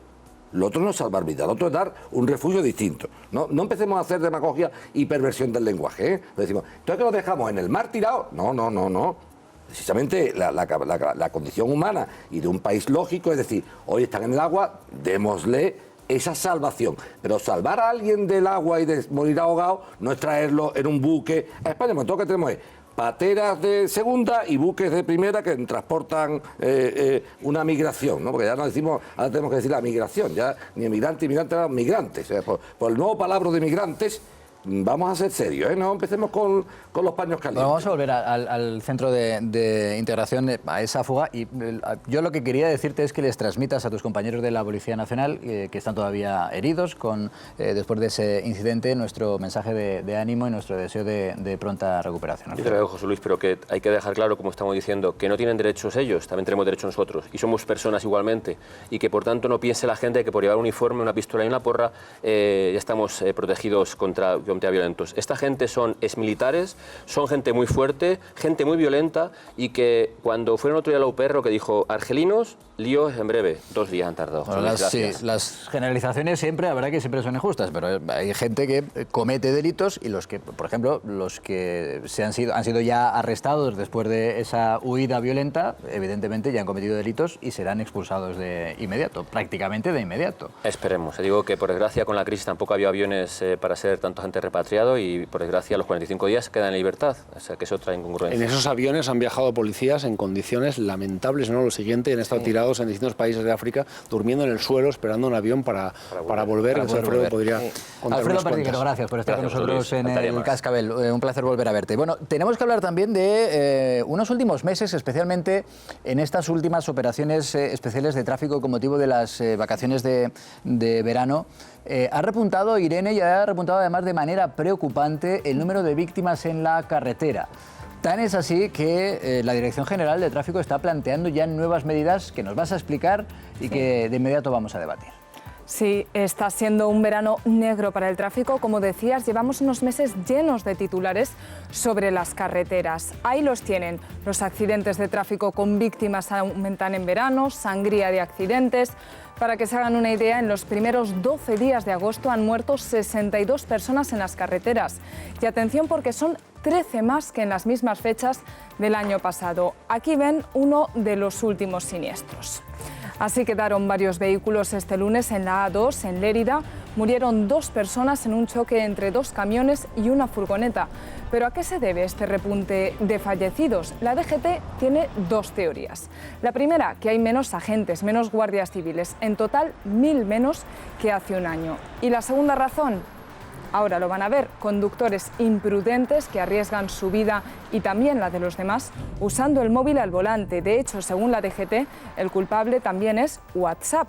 Y una tercera causa, no nos tomamos en serio e insisten los límites de velocidad. Fíjense cómo los coches pasan de largo los 200 kilómetros por hora en estas imágenes. Por eso Tráfico se plantea sanciones más graves. Pero a pesar de que hay más radares, José Luis, hay más accidentes y más muertos. Y hay que preguntar por qué ese repunte en el número de víctimas en las carreteras de nuestro país. Repunte además no solo de los últimos meses. Si miramos un poquito más atrás en el calendario vemos que ya es en los últimos años donde se está registrando ese repunte, que vamos a analizar con Mario Arnaldo de Automovilistas Europeos Asociados. Bienvenido, muy buenas noches. José Luis. ¿Por qué está pasando esto? ¿Es una cuestión de que nos hemos confiado, que cuando se puso en marcha el carné por puntos todos levantamos un poquito el pie del acelerador, todos teníamos miedo de perder los puntos y ese temor se ha disipado? ¿Por qué? Bueno, yo creo que en primer lugar hay que aclarar que lo que ha ocurrido en el mes de agosto es muy poco tiempo y la estadística puede descabalar. Un solo accidente con muchas víctimas puede descabalar la tendencia, no marca una tendencia. Estamos hablando de que solamente en el mes de agosto, en lo que llevamos de los 15 días del mes de agosto, ha habido un incremento de un 20%. Sin embargo, en el acumulado del año, cuando se analiza un periodo superior, es del 1%. Y esto ya el año pasado también estaba sucediendo. ¿Y qué es lo que estaba ocurriendo? O que, en nuestra opinión, son varios factores. En primer lugar, y la Administración no suele hablar de este tema, hay un deterioro en las infraestructuras. Las carreteras, hay una falta de inversión en las infraestructuras, en el mantenimiento de las carreteras. Yo no estoy hablando en creación de nuevas autopistas o nuevas autovías, pero sí en el mantenimiento, y eso tiene una importancia enorme. También el envejecimiento del parque automóvil y además un peor mantenimiento. Es decir, no solamente tenemos un parque automóvil más viejo, que los sistemas de seguridad activa y pasiva son elementos y las innovaciones tecnológicas permiten reducir los accidentes y permiten reducir la gravedad de los accidentes, pero también no lo estamos invirtiendo lo necesario. El cambiar las ruedas, el llevar el coche a la ITV en perfecto estado, no estamos invirtiendo lo necesario. Pero también se ha producido, en mi opinión, una anestesia en la sociedad. Y es verdad. Desde hace varios años, desde hace muchos años, se están lanzando mensajes triunfalistas. Y precisamente esos mensajes triunfalistas están haciendo que dé la impresión a la sociedad de que vamos todos muy bien. Y esto ha ocurrido con los distintos gobiernos. Es decir, esto no es una propio cuestión política. Yo, por el tema de los guardias civiles, que es verdad, este es un mal endémico que tenemos desde hace muchos años. Dicen, han desaparecido algunos guardias civiles de las carreteras, eso está directamente relacionado con el incremento de accidentes. Sí, pero no, vamos a ver, yo quiero, y además yo creo que hay que ser riguroso en los datos, ¿no? Por ejemplo, es verdad que ha habido una reducción de la plantilla de la agrupación de tráfico de la Guardia Civil. Yo tengo unos datos, desde el año 2011 la plantilla la componían 9.673 y en el año 2017 8.852. Es decir, ha habido menos. Pero también es cierto que ha sido motivado también porque no se han cubierto todas las plazas y es necesario también, digamos, darle un acicate para que la Guardia Civil, que es una especialidad muy prestigiosa, entren miembros. Y eso requiere, porque es una labor muy sacrificada y requiere que se dote de presupuesto. Pero, y esto históricamente no se ha dotado de ese presupuesto necesario.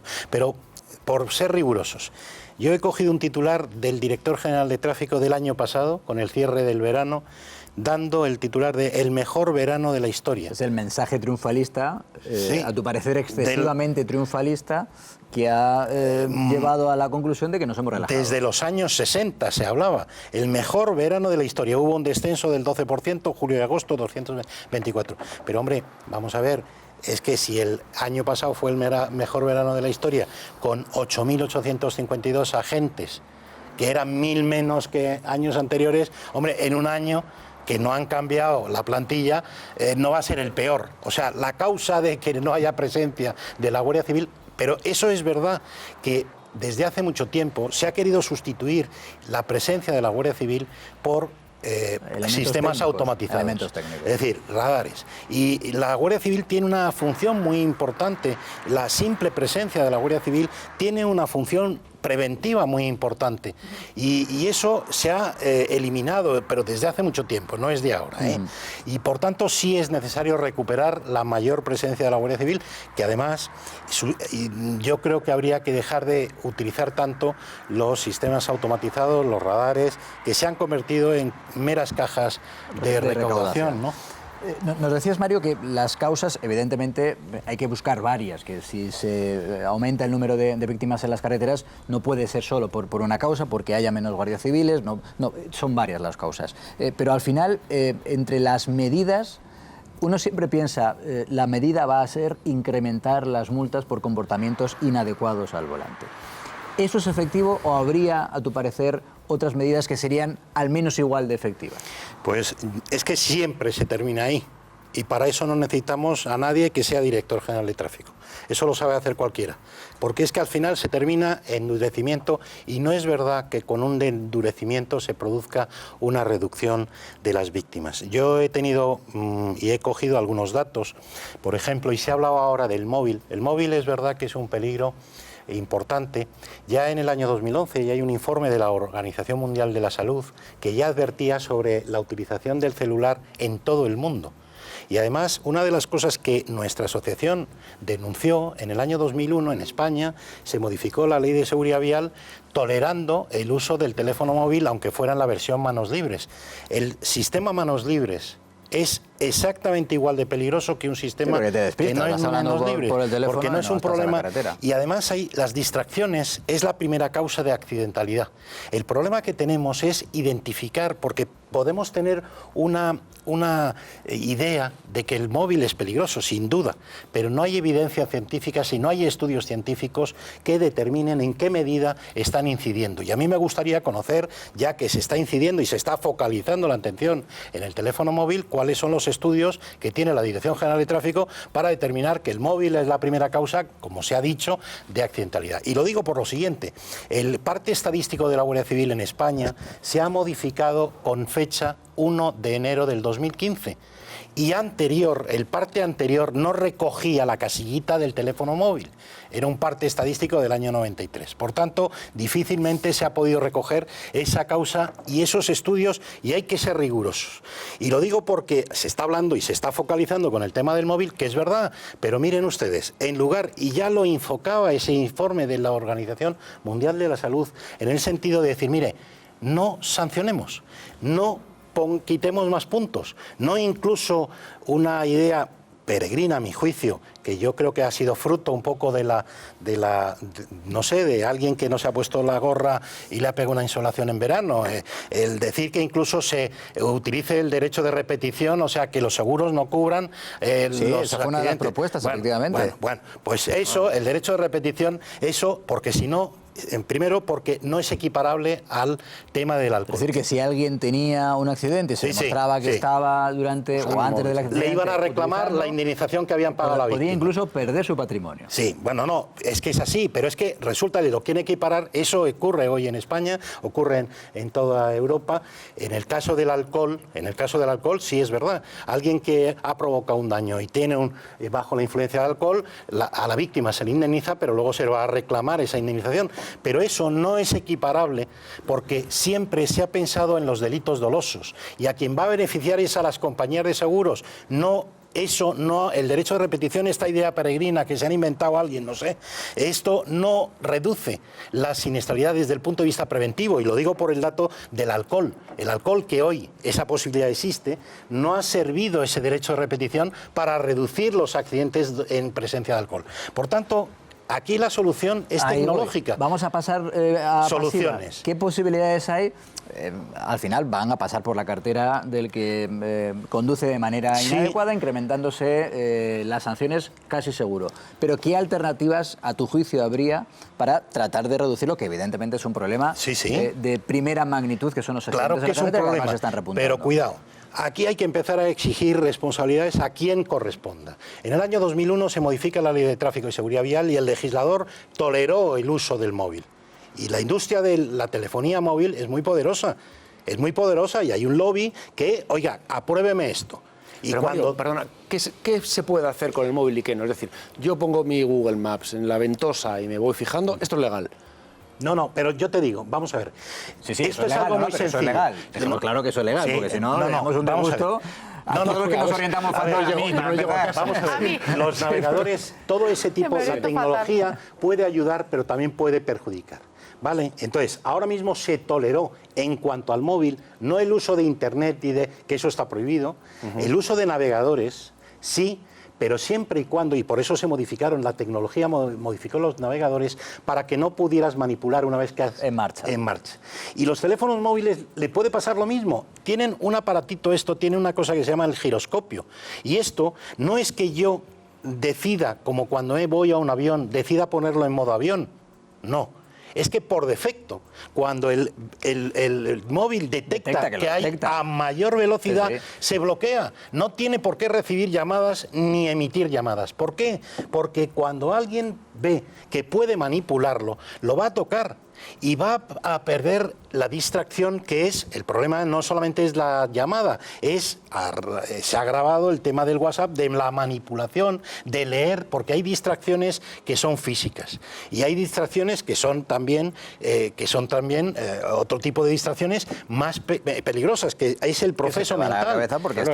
Notificaciones en la pantalla. Y entonces eso, el mapa, pero si se ha detectado y la evidencia científica a través de estudios determina que esto es la causa, como se está diciendo, de esos accidentes, miren ustedes, está claro, la industria de la telefonía móvil tiene que dar solución de la misma manera que ha ganado mucho dinero, es la que tiene que dar solución para que simplemente con una aplicación, bajándose una aplicación, esto puede inmovilizar y lo detecta automáticamente. En el momento en el que te montas, lo detecta. Hay una solución que no sé si es segura y esa es mi pregunta.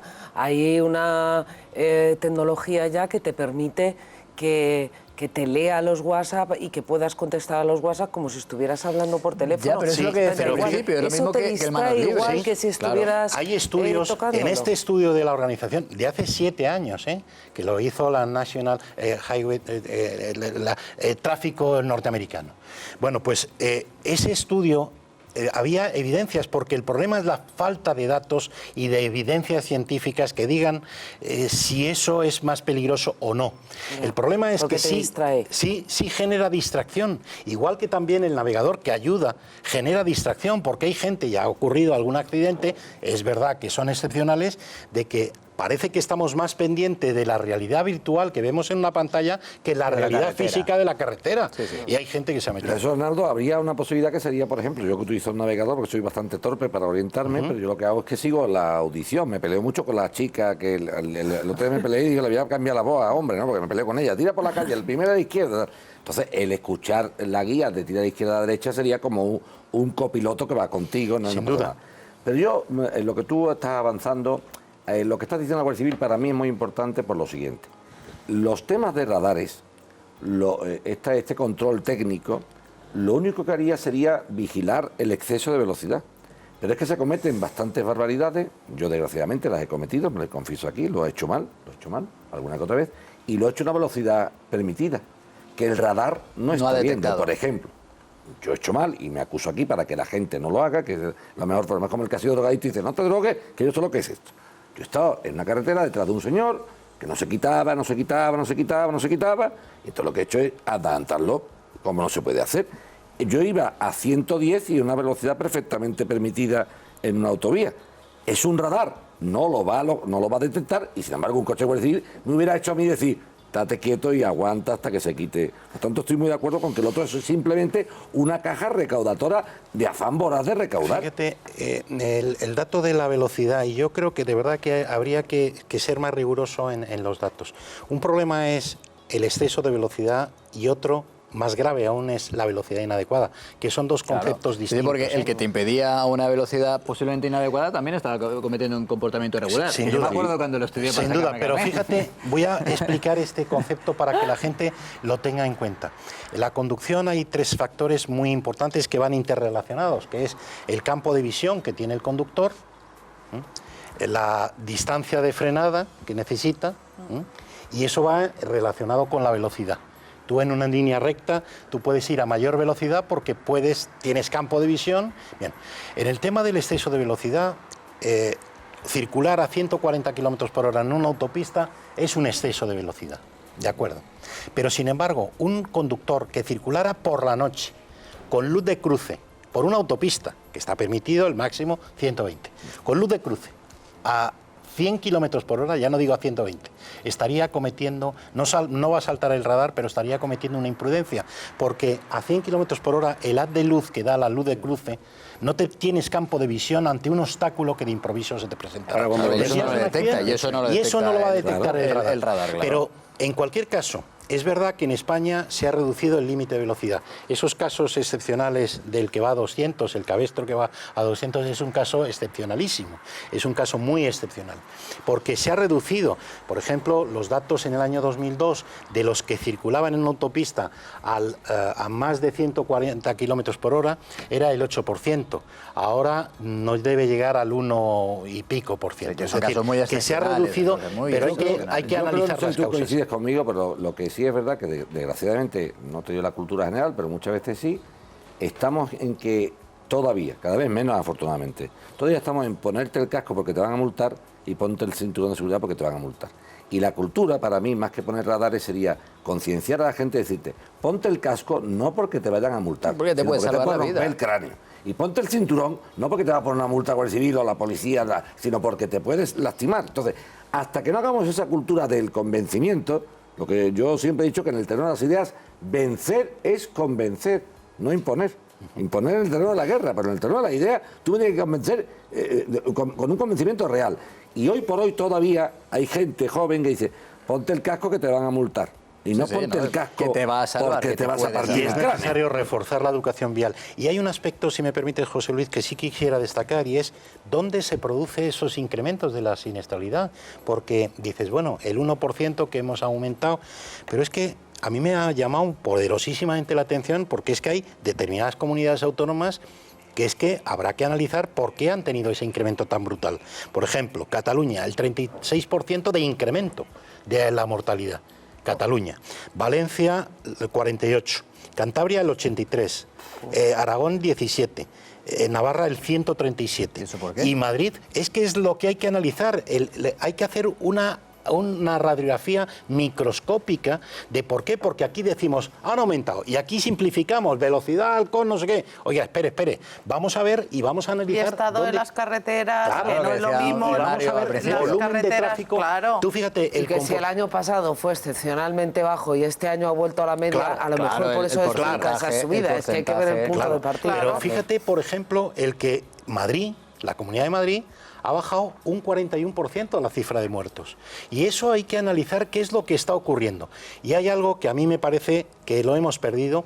Fíjate, yo tengo que decir que de los primeros éxitos que tuvo la política de seguridad vial en España, en mi opinión, con Rodríguez Zapatero, siendo presidente de gobierno, la primera cuestión fue que por primera vez se hicieron los planes de seguridad vial cuantificando los resultados que se querían obtener. Y una serie de medidas, se hizo una hoja de ruta, a toda la sociedad, todos los grupos parlamentarios, estaba todo el mundo involucrado, porque eso se aprendió de Francia. Chirac, precisamente, fue el que declaró primera causa nacional la lucha contra los accidentes de tráfico. Bueno, pues ahí, con esa política de fijar qué es lo que vamos a hacer, fijar los objetivos y luego analizarlos y cuantificar por qué no hemos llegado o por qué sí, eso nos permitió el poder monitorizar cuáles son los problemas y decir, a ver, ¿por qué? Si yo había logrado, en línea con lo que marca la Unión Europea, tenemos que reducir un 50% la cifra de pie. Bueno, pues eso ha desaparecido. desapareció. Pues hombre, eso también hacía partícipes a los ciudadanos, es muy importante. Y por eso yo decía que quizá, en cierta manera, la sociedad está un poco anestesiada con estos discursos triunfalistas que, Bueno, ahí hemos escuchado en voz de Mario Arnaldo algunas otras posibilidades que van más allá de tratar de repercutir única y exclusivamente en la cartera de quien, es verdad, comete actos imprudentes y por tanto merece una sanción en la carretera, pero que hay otras posibilidades. Decías, por ejemplo, lo de que el teléfono se bloquee de manera inmediata cuando uno entra y que haya más guardias civiles que son mucho más disuasorios, porque el radar, si los radares ya sabemos lo que es, van por la carretera, pegan el frenazo porque se ven las lucecitas rojas, porque está el radar allí. Eso es más recaudatorio. Pero hasta que te pone el radar móvil, que ese ya... Sí, pero fijaros, hay muy poco. Fijaros una cosa, ahora al hilo de esto, y no es broma, desde que empezó en España el carné por puntos en el año 2006, España es el país de la Unión Europea con las abuelas más infractoras. Claro, porque la gente le pasa al marrón, claro, le pasa al marrón. Como no se para en el acto y no se identifica... Testaferro de puntos, ¿no? Total. Y eso de verdad que puede llamar la atención, dices, oiga, piense usted a alguien que comete un delito que vaya otro a la cárcel en su lugar. No, yo quiero corregir la conducta del infractor. No, porque no identifican en España. En Alemania sí se identifica la imagen de la persona. Aquí está prohibido. Y antes también. No, pero aquí está prohibido. Radares, digo, antes te paraban. Sí, te paraban. Una multa te paraba la Guardia Civil. Oiga, usted estaba... Y otro tema del alcohol que es preocupante, las drogas.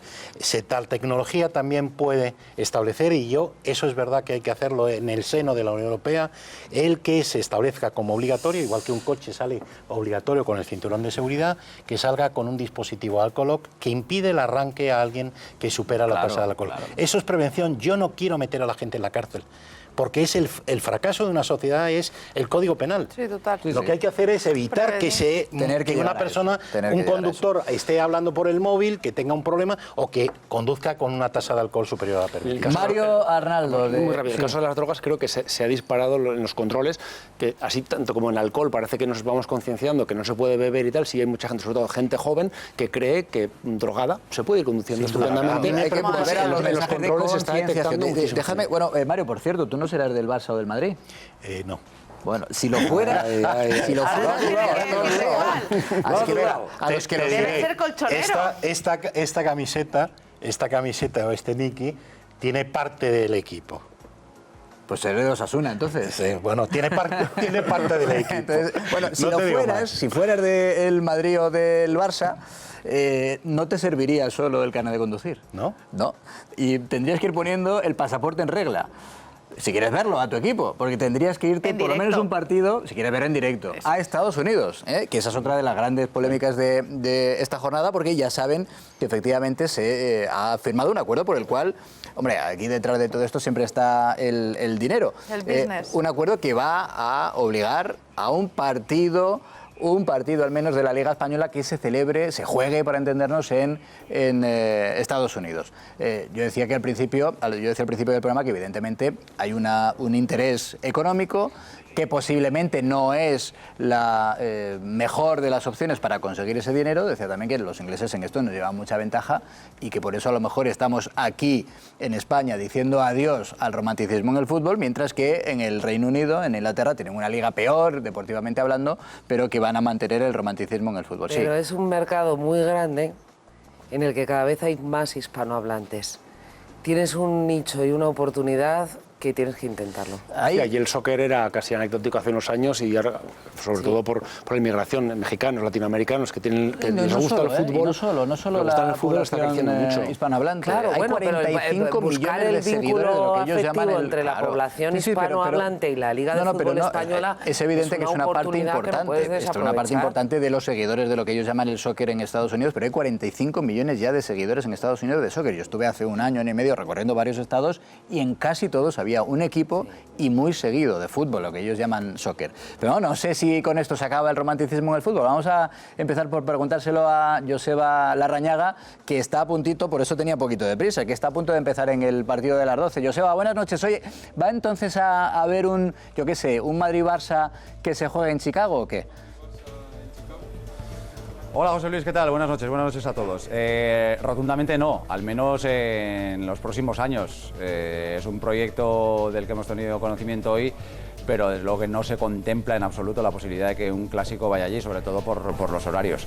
O sea que la respuesta, aunque no lo ha dicho Tebas, y Tebas nos puede sorprender con cualquier cosa, yo creo que ahora mismo es impensable que uno de los clásicos se juegue en Estados Unidos. Bueno, en todo caso, el que haya al menos un partido, ¿esto a los aficionados les hace gracia o no mucha?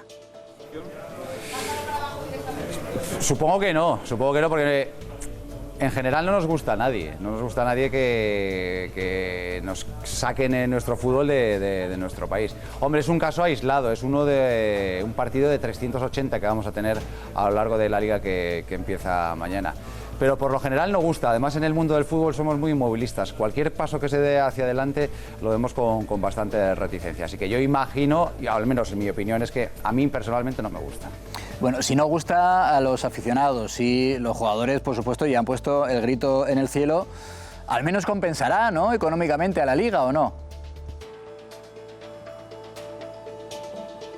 Claro, es que aquí estamos en el debate de siempre, ¿no? Los clubes y los jugadores muchas veces protestan cuando se adoptan decisiones de este tipo, pero no protestan cuando reciben las suculentas cantidades económicas que reciben después de firmar este tipo de acuerdos. Hombre, es la globalización del fútbol, no es la expansión del fútbol que es necesario para que se mantengan las importantísimas cantidades que cobran los clubes, tanto por derechos de televisión como por este tipo de acuerdos. Es el negocio del fútbol y ahora mismo hay que expandirlo. La Premier tiene una red tan extensa que llega prácticamente a todas las partes del mundo y la Liga Española es lo que está buscando ahora. Así que, aunque en principio empezó por el mercado asiático, parece que ahora ha puesto un poquito más las miras en Estados Unidos y en Canadá. Así que esto, como en la mayoría del deporte a nivel alto, a nivel profesional de muchos quilates, es una cuestión absolutamente económica. Bueno, Joseba, muchísimas gracias. Te dejo ya, que estás a nada. 3 minutos de empezar el partidazo en la cadena COPE y, como siempre, será de aquí un ratito también un auténtico placer volver a escucharte. Bueno, pues lo dicho, ahora no sé si a los aficionados cuando vayan a hacerse el abono del Madrid o del Barça, porque Claro. en principio, digo lo del Madrid o del Barça, porque en principio el acuerdo obliga a que sea uno de esos dos equipos el que juegue en Estados Unidos. Digo, cuando vayas a renovar el abono, te dirán, su abono, si lo quiere, con viaje a Estados Unidos para ver el partido, que se va a perder si no. En fin, que evidentemente es algo de lo que hoy se ha hablado mucho, que es el fútbol al que vamos, que a lo mejor es un fútbol menos romántico con algo más de dinero. Tenemos que ver algo que les he prometido al comienzo del programa, lo recordarán los más fieles. El 1 de agosto comenzábamos el programa diciendo, nos acaba de llegar una última hora, y es que en Sevilla se ha detenido a uno de los componentes de La Manada, que ha sido detenido en concreto porque estaba robando unas gafas de sol y que después, en la huida, al ser detectado, había tratado de atropellar a 2 guardias de seguridad de ese centro comercial en el que se había llevado a cabo el robo. Esa misma noche nos decía un experto, un abogado penalista, es muy probable que acabe en la cárcel de manera preventiva. Ese ha sido finalmente el destino de ese componente de La Manada, al margen de su condena por abusos sexuales en los Sanfermines de hace 2 años. Bueno, pues de toda aquella noticia que entonces les dimos en directo en el Cascabel, hoy en un momento vamos a ver las imágenes de ese robo. Hasta ahora.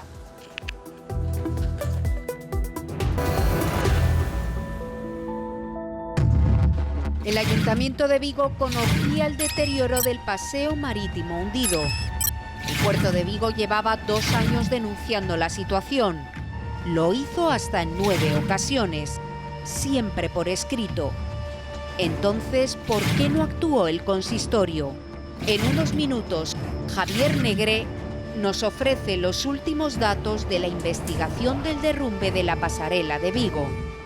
Ahora vamos con eso, de inmediato vamos a poder saludar ya a Javier Negre. Antes quiero que vean esas imágenes que les anunciábamos, como uno de los componentes, el más joven de ese grupo autodenominado La Manada, condenado por abusos sexuales en los Sanfermines de hace 2 años a una chica, una joven en Pamplona, como a principios de agosto, en el primer día de agosto de hecho, llevaba a cabo este robo que van a ver con toda la tranquilidad del mundo en un centro comercial en Sevilla, como se hace con 2 gafas de sol, primero con la técnica del despiste, después aparentemente las cambia por otras gafas que llevaba puestas para finalmente meterse en el bolsillo las gafas nuevas, obviamente después de haberles quitado el aparato de seguridad por el que pita, por el que hubiera pitado a la hora de salir de ese centro comercial. A pesar de las precauciones y de la sangre fría, que por otra parte revela que no es la primera vez que comete un acto de este estilo, a pesar de todo eso, digo, fue detectado, perseguido,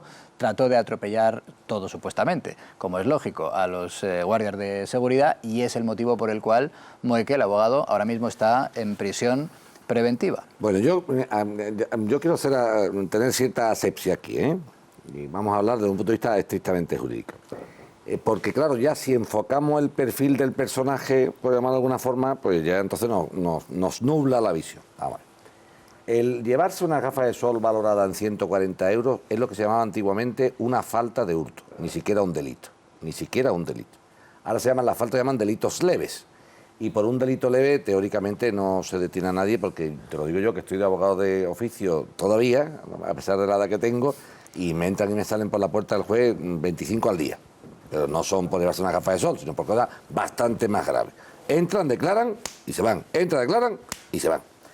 El tema de los guardas de seguridad, mira, cuando se roban una gafa de sol, y yo he atendido a gente que ha robado gafas de sol de oficio, los he atendido, no es normal que salgan dos guardias de seguridad detrás de un señor a un garaje, no.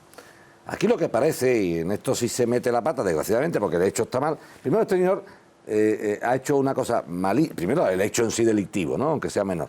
Segundo, que ha perjudicado a todo su contubernio de personas que están en libertad ahora mismo. Claro, la manada. El propio Vamos abogado a llamarles así porque el juez los dejó en libertad en Pamplona, en Navarra, porque como eran tan conocidos y todo el mundo sabíamos quiénes éramos, y la presión mediática, pues vamos a decirlo, la manada, que por eso están en la cárcel. Yo no voy a defender a la manada para nada, como tú comprendes a esta altura del curso. Claro. Eso es.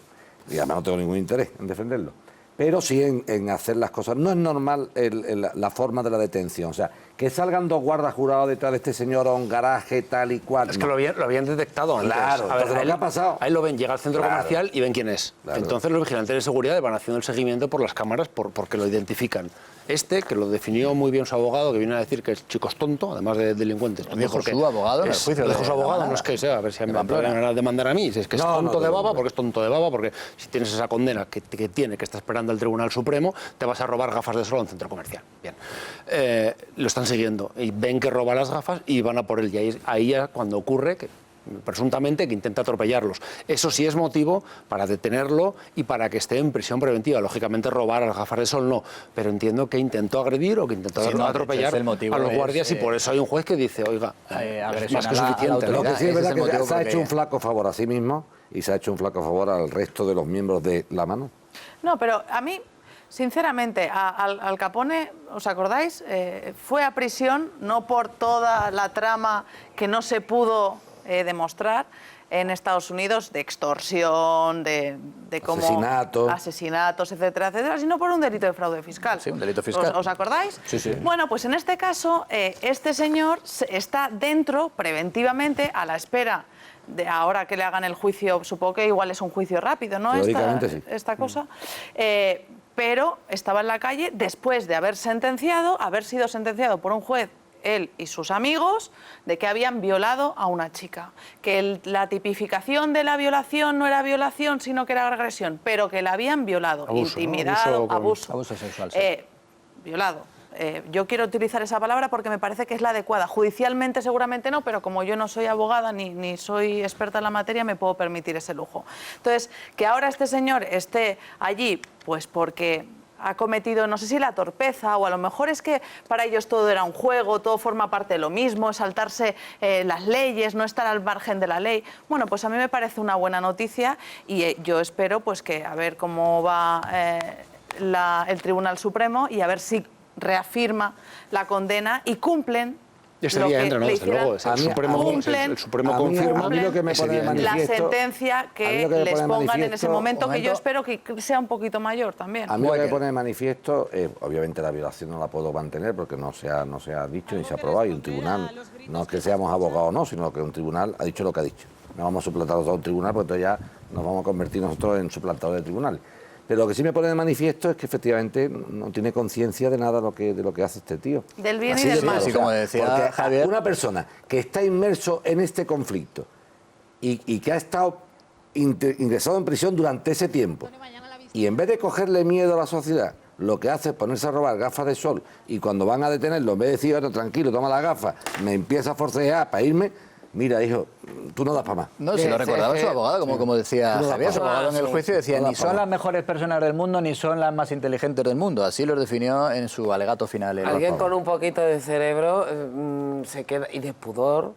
Eso es, pero Ana, eso es el pudor. No quiero ni que me vean. Y vas y te expones de esa manera. Pues la experiencia en prisión no habrá sido tan dura, porque si fuera dura, le tendrían, como dice mi madre, el miedo guarda la viña. Y si la experiencia hubiera sido tan mala, no sé. Uno de los guardias decía que le reconoció, pero que le reconoció además por un hecho similar en otro centro comercial de Sevilla. Sí, es que ya tenía. Pero eso, ahí el guardia de seguridad, con todo mi respeto, ahí ha sido una especie de chorrada. Decir que me acuerdo de un señor por un hecho delictivo de hace 7 años y no que lo estoy viendo en la tele todos los días, señor guardia de seguridad, eso no se sostiene en ningún sitio. Bueno, me acuerdo de él porque hace 7 años hubo un hecho parecido a este. Y no se acuerda usted porque está viendo la televisión todos los días, hombre, por favor. Eso hay quien se lo trague, hombre. Bueno, nos están llegando ya las portadas de los periódicos de hoy mismo ya, que ya estamos a viernes. Por ejemplo, el diario ABC, ahora lo vamos a repasar con más detenimiento, dice: el alcalde de Vigo guarda silencio mientras se pone en duda su papel en el derrumbe del muelle. Se ha puesto especialmente esta mañana, después de leer una noticia, en este caso en el diario El Mundo, que ya nos llamaba anoche más o menos a estas horas la atención, una noticia que además firma nuestro colaborador Javier Negre, que creo que ya nos escucha en la redacción del diario El Mundo, 12:10 de la noche, y estás ahí al tajo. Javier, bienvenido, buenas noches. Aquí estamos, al pie del cañón. Muy buenas noches, José Luis, ¿qué tal? Bueno, decíamos una información relevante que publicas hoy, según la cual, saben ustedes que estamos hablando del derrumbe del pantalán del puerto de Vigo, en el momento además en el que se estaba celebrando un concierto la noche del pasado lunes, la noche del domingo al lunes. Un derrumbe en el que al final más de 400 personas tuvieron que ser atendidas. Milagrosamente no hubo víctimas mortales, y saben que después hubo un cruce de acusaciones en torno a de quién era la responsabilidad del mantenimiento, si era la autoridad portuaria o si era el Ayuntamiento de Vigo. Y en ese marco es enormemente relevante la información que aportas hoy, en el sentido de que la autoridad portuaria hasta en 9 ocasiones requirió al Ayuntamiento para que se acometieran esos imprescindibles trabajos de mantenimiento, ¿verdad? Así es. Lo más preocupante es que el último requerimiento que hace la Autoridad Portuaria de Vigo por vía oficial, es decir, por registro de entrada al Ayuntamiento, es 1 mes y 3 días antes de la celebración de Lo Marisquiño, que afortunadamente no pasó nada más allá que 400 heridos, pero que podríamos haber lamentado una tragedia. O sea, 1 mes y 3 días antes del evento, el Ayuntamiento hace caso omiso a ese requerimiento, no repara los desperfectos y no solo eso, autoriza la celebración de un macroevento sin comprobar la solidez de ese muelle, tal y como le obliga la Ley de Espectáculos de Galicia, que obliga a aquella institución que autoriza la celebración del evento a comprobar la solidez de todas y cada una de las estructuras. Por tanto, es una irresponsabilidad política que todavía nadie entiende. El alcalde de Vigo, Abel Caballero, que ha estado toda la vida gobernando en Vigo como un auténtico cacique, dando lecciones de ética y moral absolutamente a todo el mundo y ninguneando a la oposición, guarda silencio. El Partido Popular le ha pedido por vía urgente el expediente de cómo se han solicitado las licencias, los permisos, y los técnicos inspeccionaron aquella zona, y todavía está esperando el Partido Popular. O sea, está esperando, y un montón de medios, como mi caso, que hemos solicitado esa información, y ya ni siquiera los asesores de prensa nos cogen el teléfono. Y yo aquí hago una reflexión, porque claro, llevamos ya 5 días desde el accidente. El alcalde de Vigo dijo que había un plan de seguridad, que todo estaba correcto, se lo hemos solicitado formalmente, han pasado 5 días y aquí no se nos ha presentado esa documentación. Y en este país, hace unos meses, se le exigió al líder del Partido Popular que presentase en el plazo de 24 horas toda la documentación sobre un máster que hizo hace 10 años, y por lo tanto yo la reflexión que hago, que es más importante, demostrar que un alcalde protege a sus vecinos, o demostrar si un señor hizo un máster hace 10 años o no. Por lo tanto, yo pido el mismo nivel de exigencia sobre el alcalde socialista de Vigo, Abel Caballero, que sigue enrocado en que tiene todo en regla, pero no enseña ni un solo papel. Y la irresponsabilidad política es grave, porque hay que recordar que el Partido Popular avisó al alcalde de Vigo de que allí no se podía celebrar ningún evento porque estaba en mal estado el muelle que se derrumbó.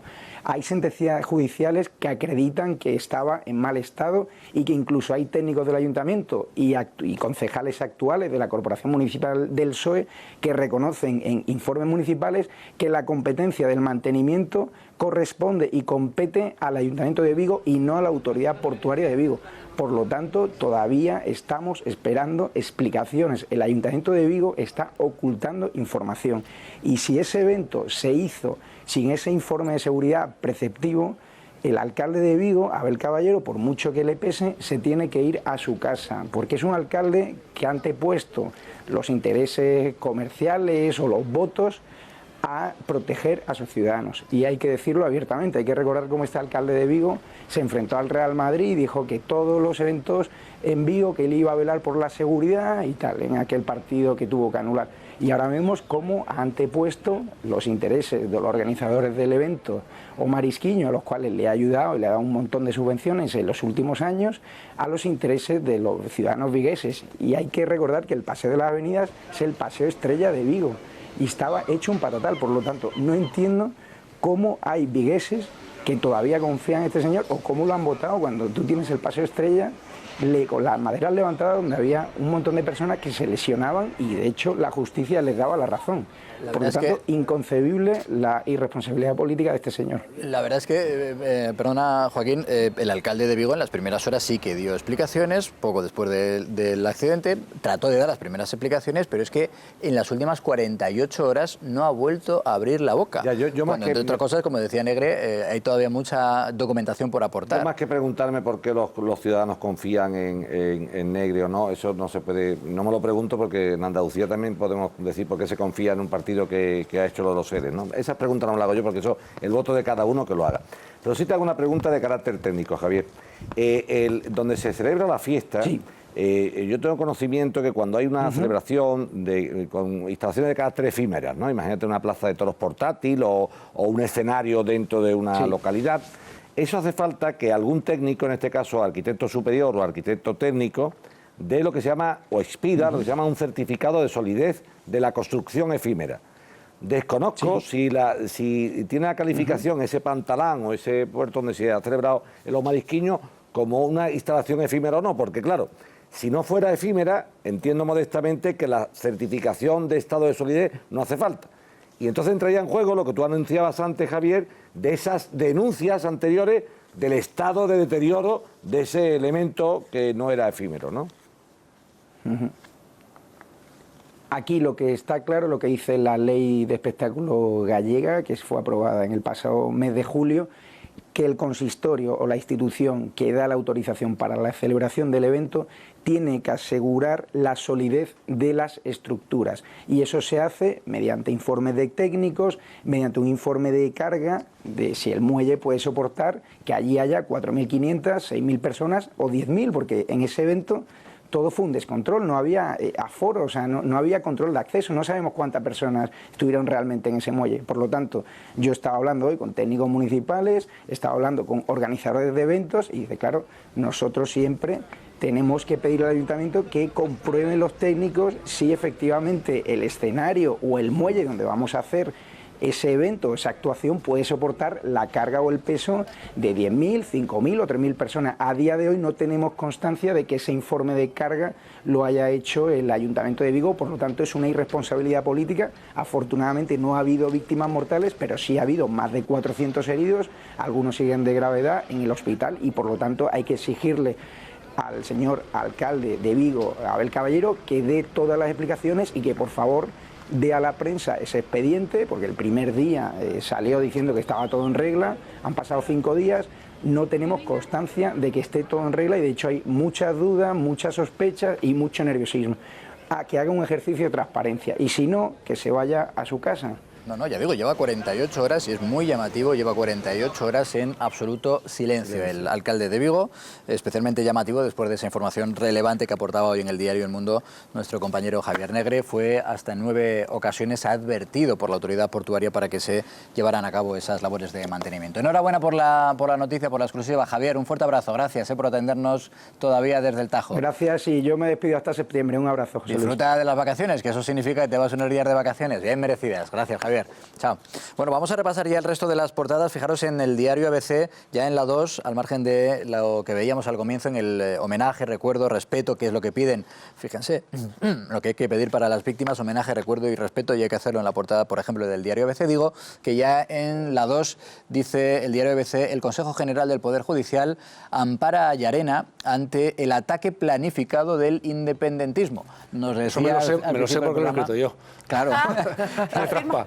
Tiene trampa. Decía al principio, además, que con un voto particular en contra de ese amparo dentro del Consejo General del Poder Judicial. Sí, la Comisión Permanente se ha reunido, han votado todos a favor de amparar a Llarena, menos la vocal que fue propuesta por Izquierda Unida, que ahora va a pasar a trabajar al Ministerio de Justicia, y que ella considera que no necesita ningún amparo. Hay que recordar que Puigdemont denunció en Bélgica al juez Llarena, incluso ha sido citado a declarar, o sea, es una marcianada, ¿no? O sea, un juez español que está haciendo una instrucción, que ha hecho una investigación, que la ha cerrado, que los ha procesado, le llama a un juez de otro país para que vaya a dar explicaciones de cómo está haciendo esa instrucción. O sea, yo no recuerdo un precedente así, además entre países socios de la Unión Europea, como es Bélgica, que la verdad es que no sé qué están persiguiendo. Entonces, bueno, ha habido un amparo y también lo que dice el Consejo General del Poder Judicial al Gobierno es que tanto el Ministerio de Justicia como el de Asuntos Exteriores son los que tienen que llevar, porque al final este amparo es un poco un brindis al sol, arropan, dan calor a su compañero juez, pero a la hora de hacer cosas el Consejo no puede hacer mucho más.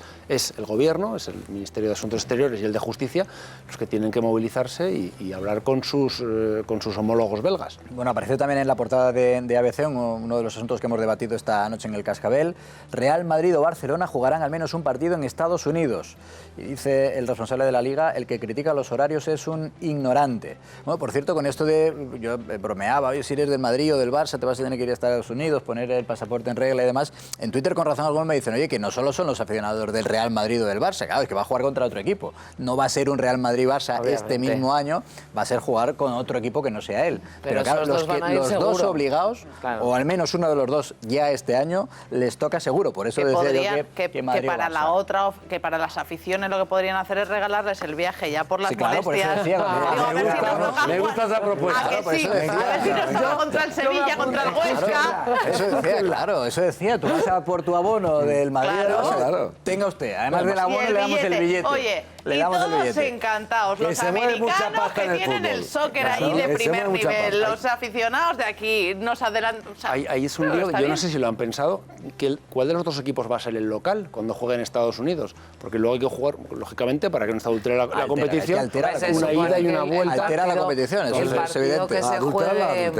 El partido que se juegue, que tocará jugar en España, si que se desplaza allí, pues el que fuera local, Ahora, la recaudación, por ejemplo, claro, la recaudación, parte se la tiene que llevar el estadio de allí, lógicamente. Claro, imagínate, vamos, cuando el Madrid o el Barça van a un estadio de un equipo menor, tienes el lleno asegurado en el estadio.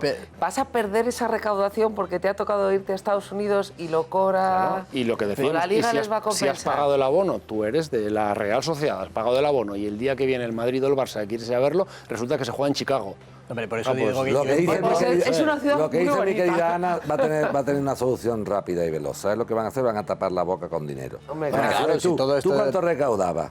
300.000. Tomamos 300.000 porque es que nos vamos a llevar 570.000. Yo entiendo que cuando se dice Madrid o Barça, los locales van a ser siempre Madrid o Barça. Es decir, se va a llevar a Estados Unidos un partido que se hubiera tenido que celebrar o en el Nou Camp o en el Bernabéu. Eso es que además a un equipo pequeño, a un equipo pequeño le quitas la recaudación del día que más recauda, que cuando viene el Barça a Madrid. Pero no solo recauda, porque que en las ciudades pequeñas que venga un Real Madrid, que venga un Barça, que venga un Atleti, lo que hace es atraer atraer a muchísima población, Os digo una cosa, turismo, hostelería. Pero os olvidéis del romanticismo en el fútbol, que todo esto se va a acabar.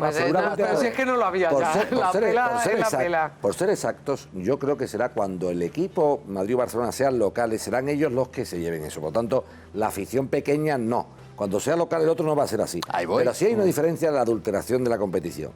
Oye, yo sí soy de un equipo modesto, que el mío no es modesto, el mío el Sevilla Fútbol Club es un gran equipo, ¿no? Aunque perdamos con el Barcelona. Pero, oye, yo por ejemplo me puedo desplazar a Madrid, a Bilbao, a Salamanca, a donde tú quieras.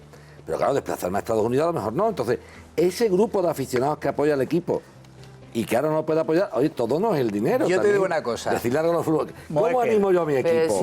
Yo te digo una cosa. Ya lo sé, pero yo sí soy de un equipo como tú, de un equipo modesto, de Osasuna. Y ojalá un día jugara Osasuna contra el Madrid o contra el Barça, que haría todo lo posible. Significaría que habéis subido a primera, ¿no?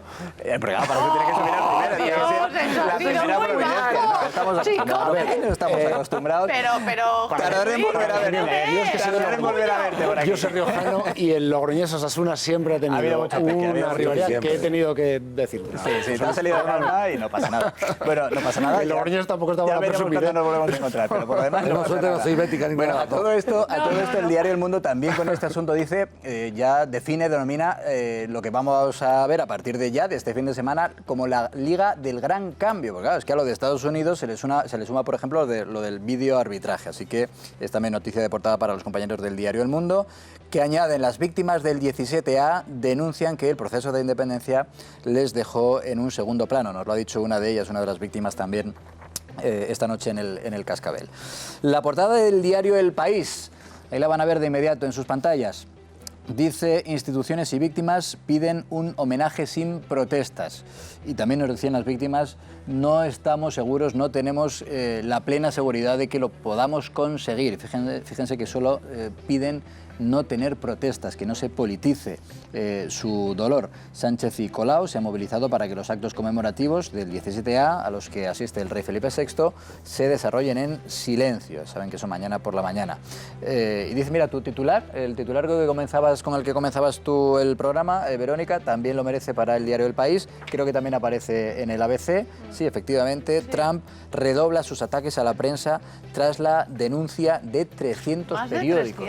Más de 300 esto es inaudito, o sea, solo se recuerda esta unión de la prensa o esta comunión de la prensa donde ahí hay una competencia voraz, sí. Cuando los casos de, por ejemplo, del Watergate, o los Panama Papers también, cuando se denunciaron aquellos papeles, que la Casa Blanca denunció a los medios de comunicación y prevaleció la libertad de prensa.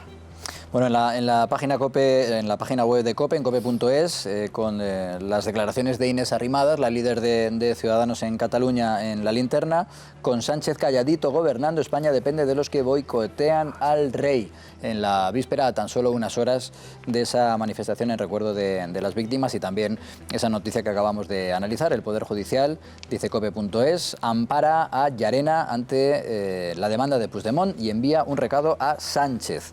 Vamos a ver también la portada del diario La Razón, ya de este viernes. Dice: los reyes solo irán a un acto para no sobreexponerles. Decíamos al principio del programa, todavía quedaba la duda de si acudían también a los actos del sábado. Dice La Razón que no, que asistirán al homenaje en la Plaza de Cataluña y así tratar de evitar los abucheos del año pasado.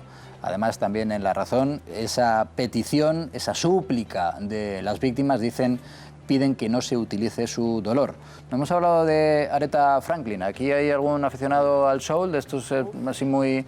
a mí me gusta, ¿sí? Ella me gusta, sí. Aretha Franklin. Yo no sé si es la autora, pero quiero decir, no sé si es la compositora, pero desde luego en uno de sus discos aparece esa famosa canción en España, que debería serlo más, por otra parte, de Spanish Harlem. Spanish Harlem.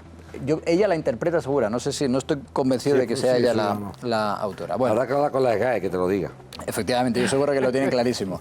Dice La Conquista Americana, acuerdo para jugar partidos en Estados Unidos, con una foto de Messi y de Gareth Bale. Aunque ya decimos que no será, al menos en este primer año, un Real Madrid-Barcelona en Estados Unidos. Ese será en Pekín dentro de unos años. Claro, eso no esto es va a tardar. a ver si esto ya nos lo tragamos y dentro de poquito, ahí sí que pagarían lo que pidieran los clubes. Shanghái acogerá un Madrid-Barça. Tú a tu Barça vas a ir a verlo donde sea, ¿no? Yo donde haga falta. Estados Unidos, China, donde sea. Donde haga falta, aunque igual me cambio, ¿eh? Y La Vanguardia, las víctimas del 17A piden a los políticos una tregua y Madrid o Barça también jugarán la Liga en Estados Unidos. Bueno, que nos queda conocer también las noticias que van a tener lugar mañana. Hacemos una pausa y volvemos de inmediato.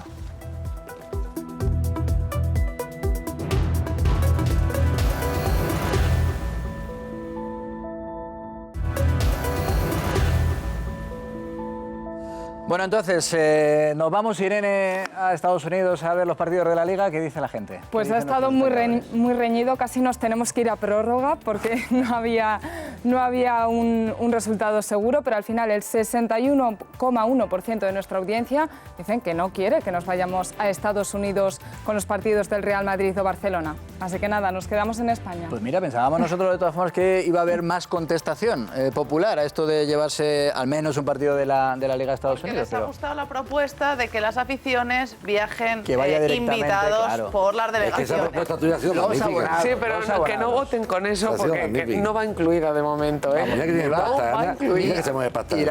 Bueno, Moekel, gracias, que suerte a tu Sevilla. Hombre, vamos a ver. Hemos empezado muy bien del todo. Es uno de los grandes. Bueno, no ha hemos empezado con lo que tú decías. No hemos ido a Tánger ya. Claro, efectivamente. Ya podréis decir que el pionero fue el Sevilla. Sí. Claro, guiado siempre por un grande, el Barcelona. Gracias, Ana Samboal. Muchas gracias. También Verónica Fumanal y no te guardo rencor, Javier. Javier Chicote, gracias por estar con nosotros. Bueno, disfruten del fin de semana que empieza para algunos ya mañana, al menos después del mediodía. Nosotros nos vemos el lunes, si así lo desean, que ojalá que sea. Adiós.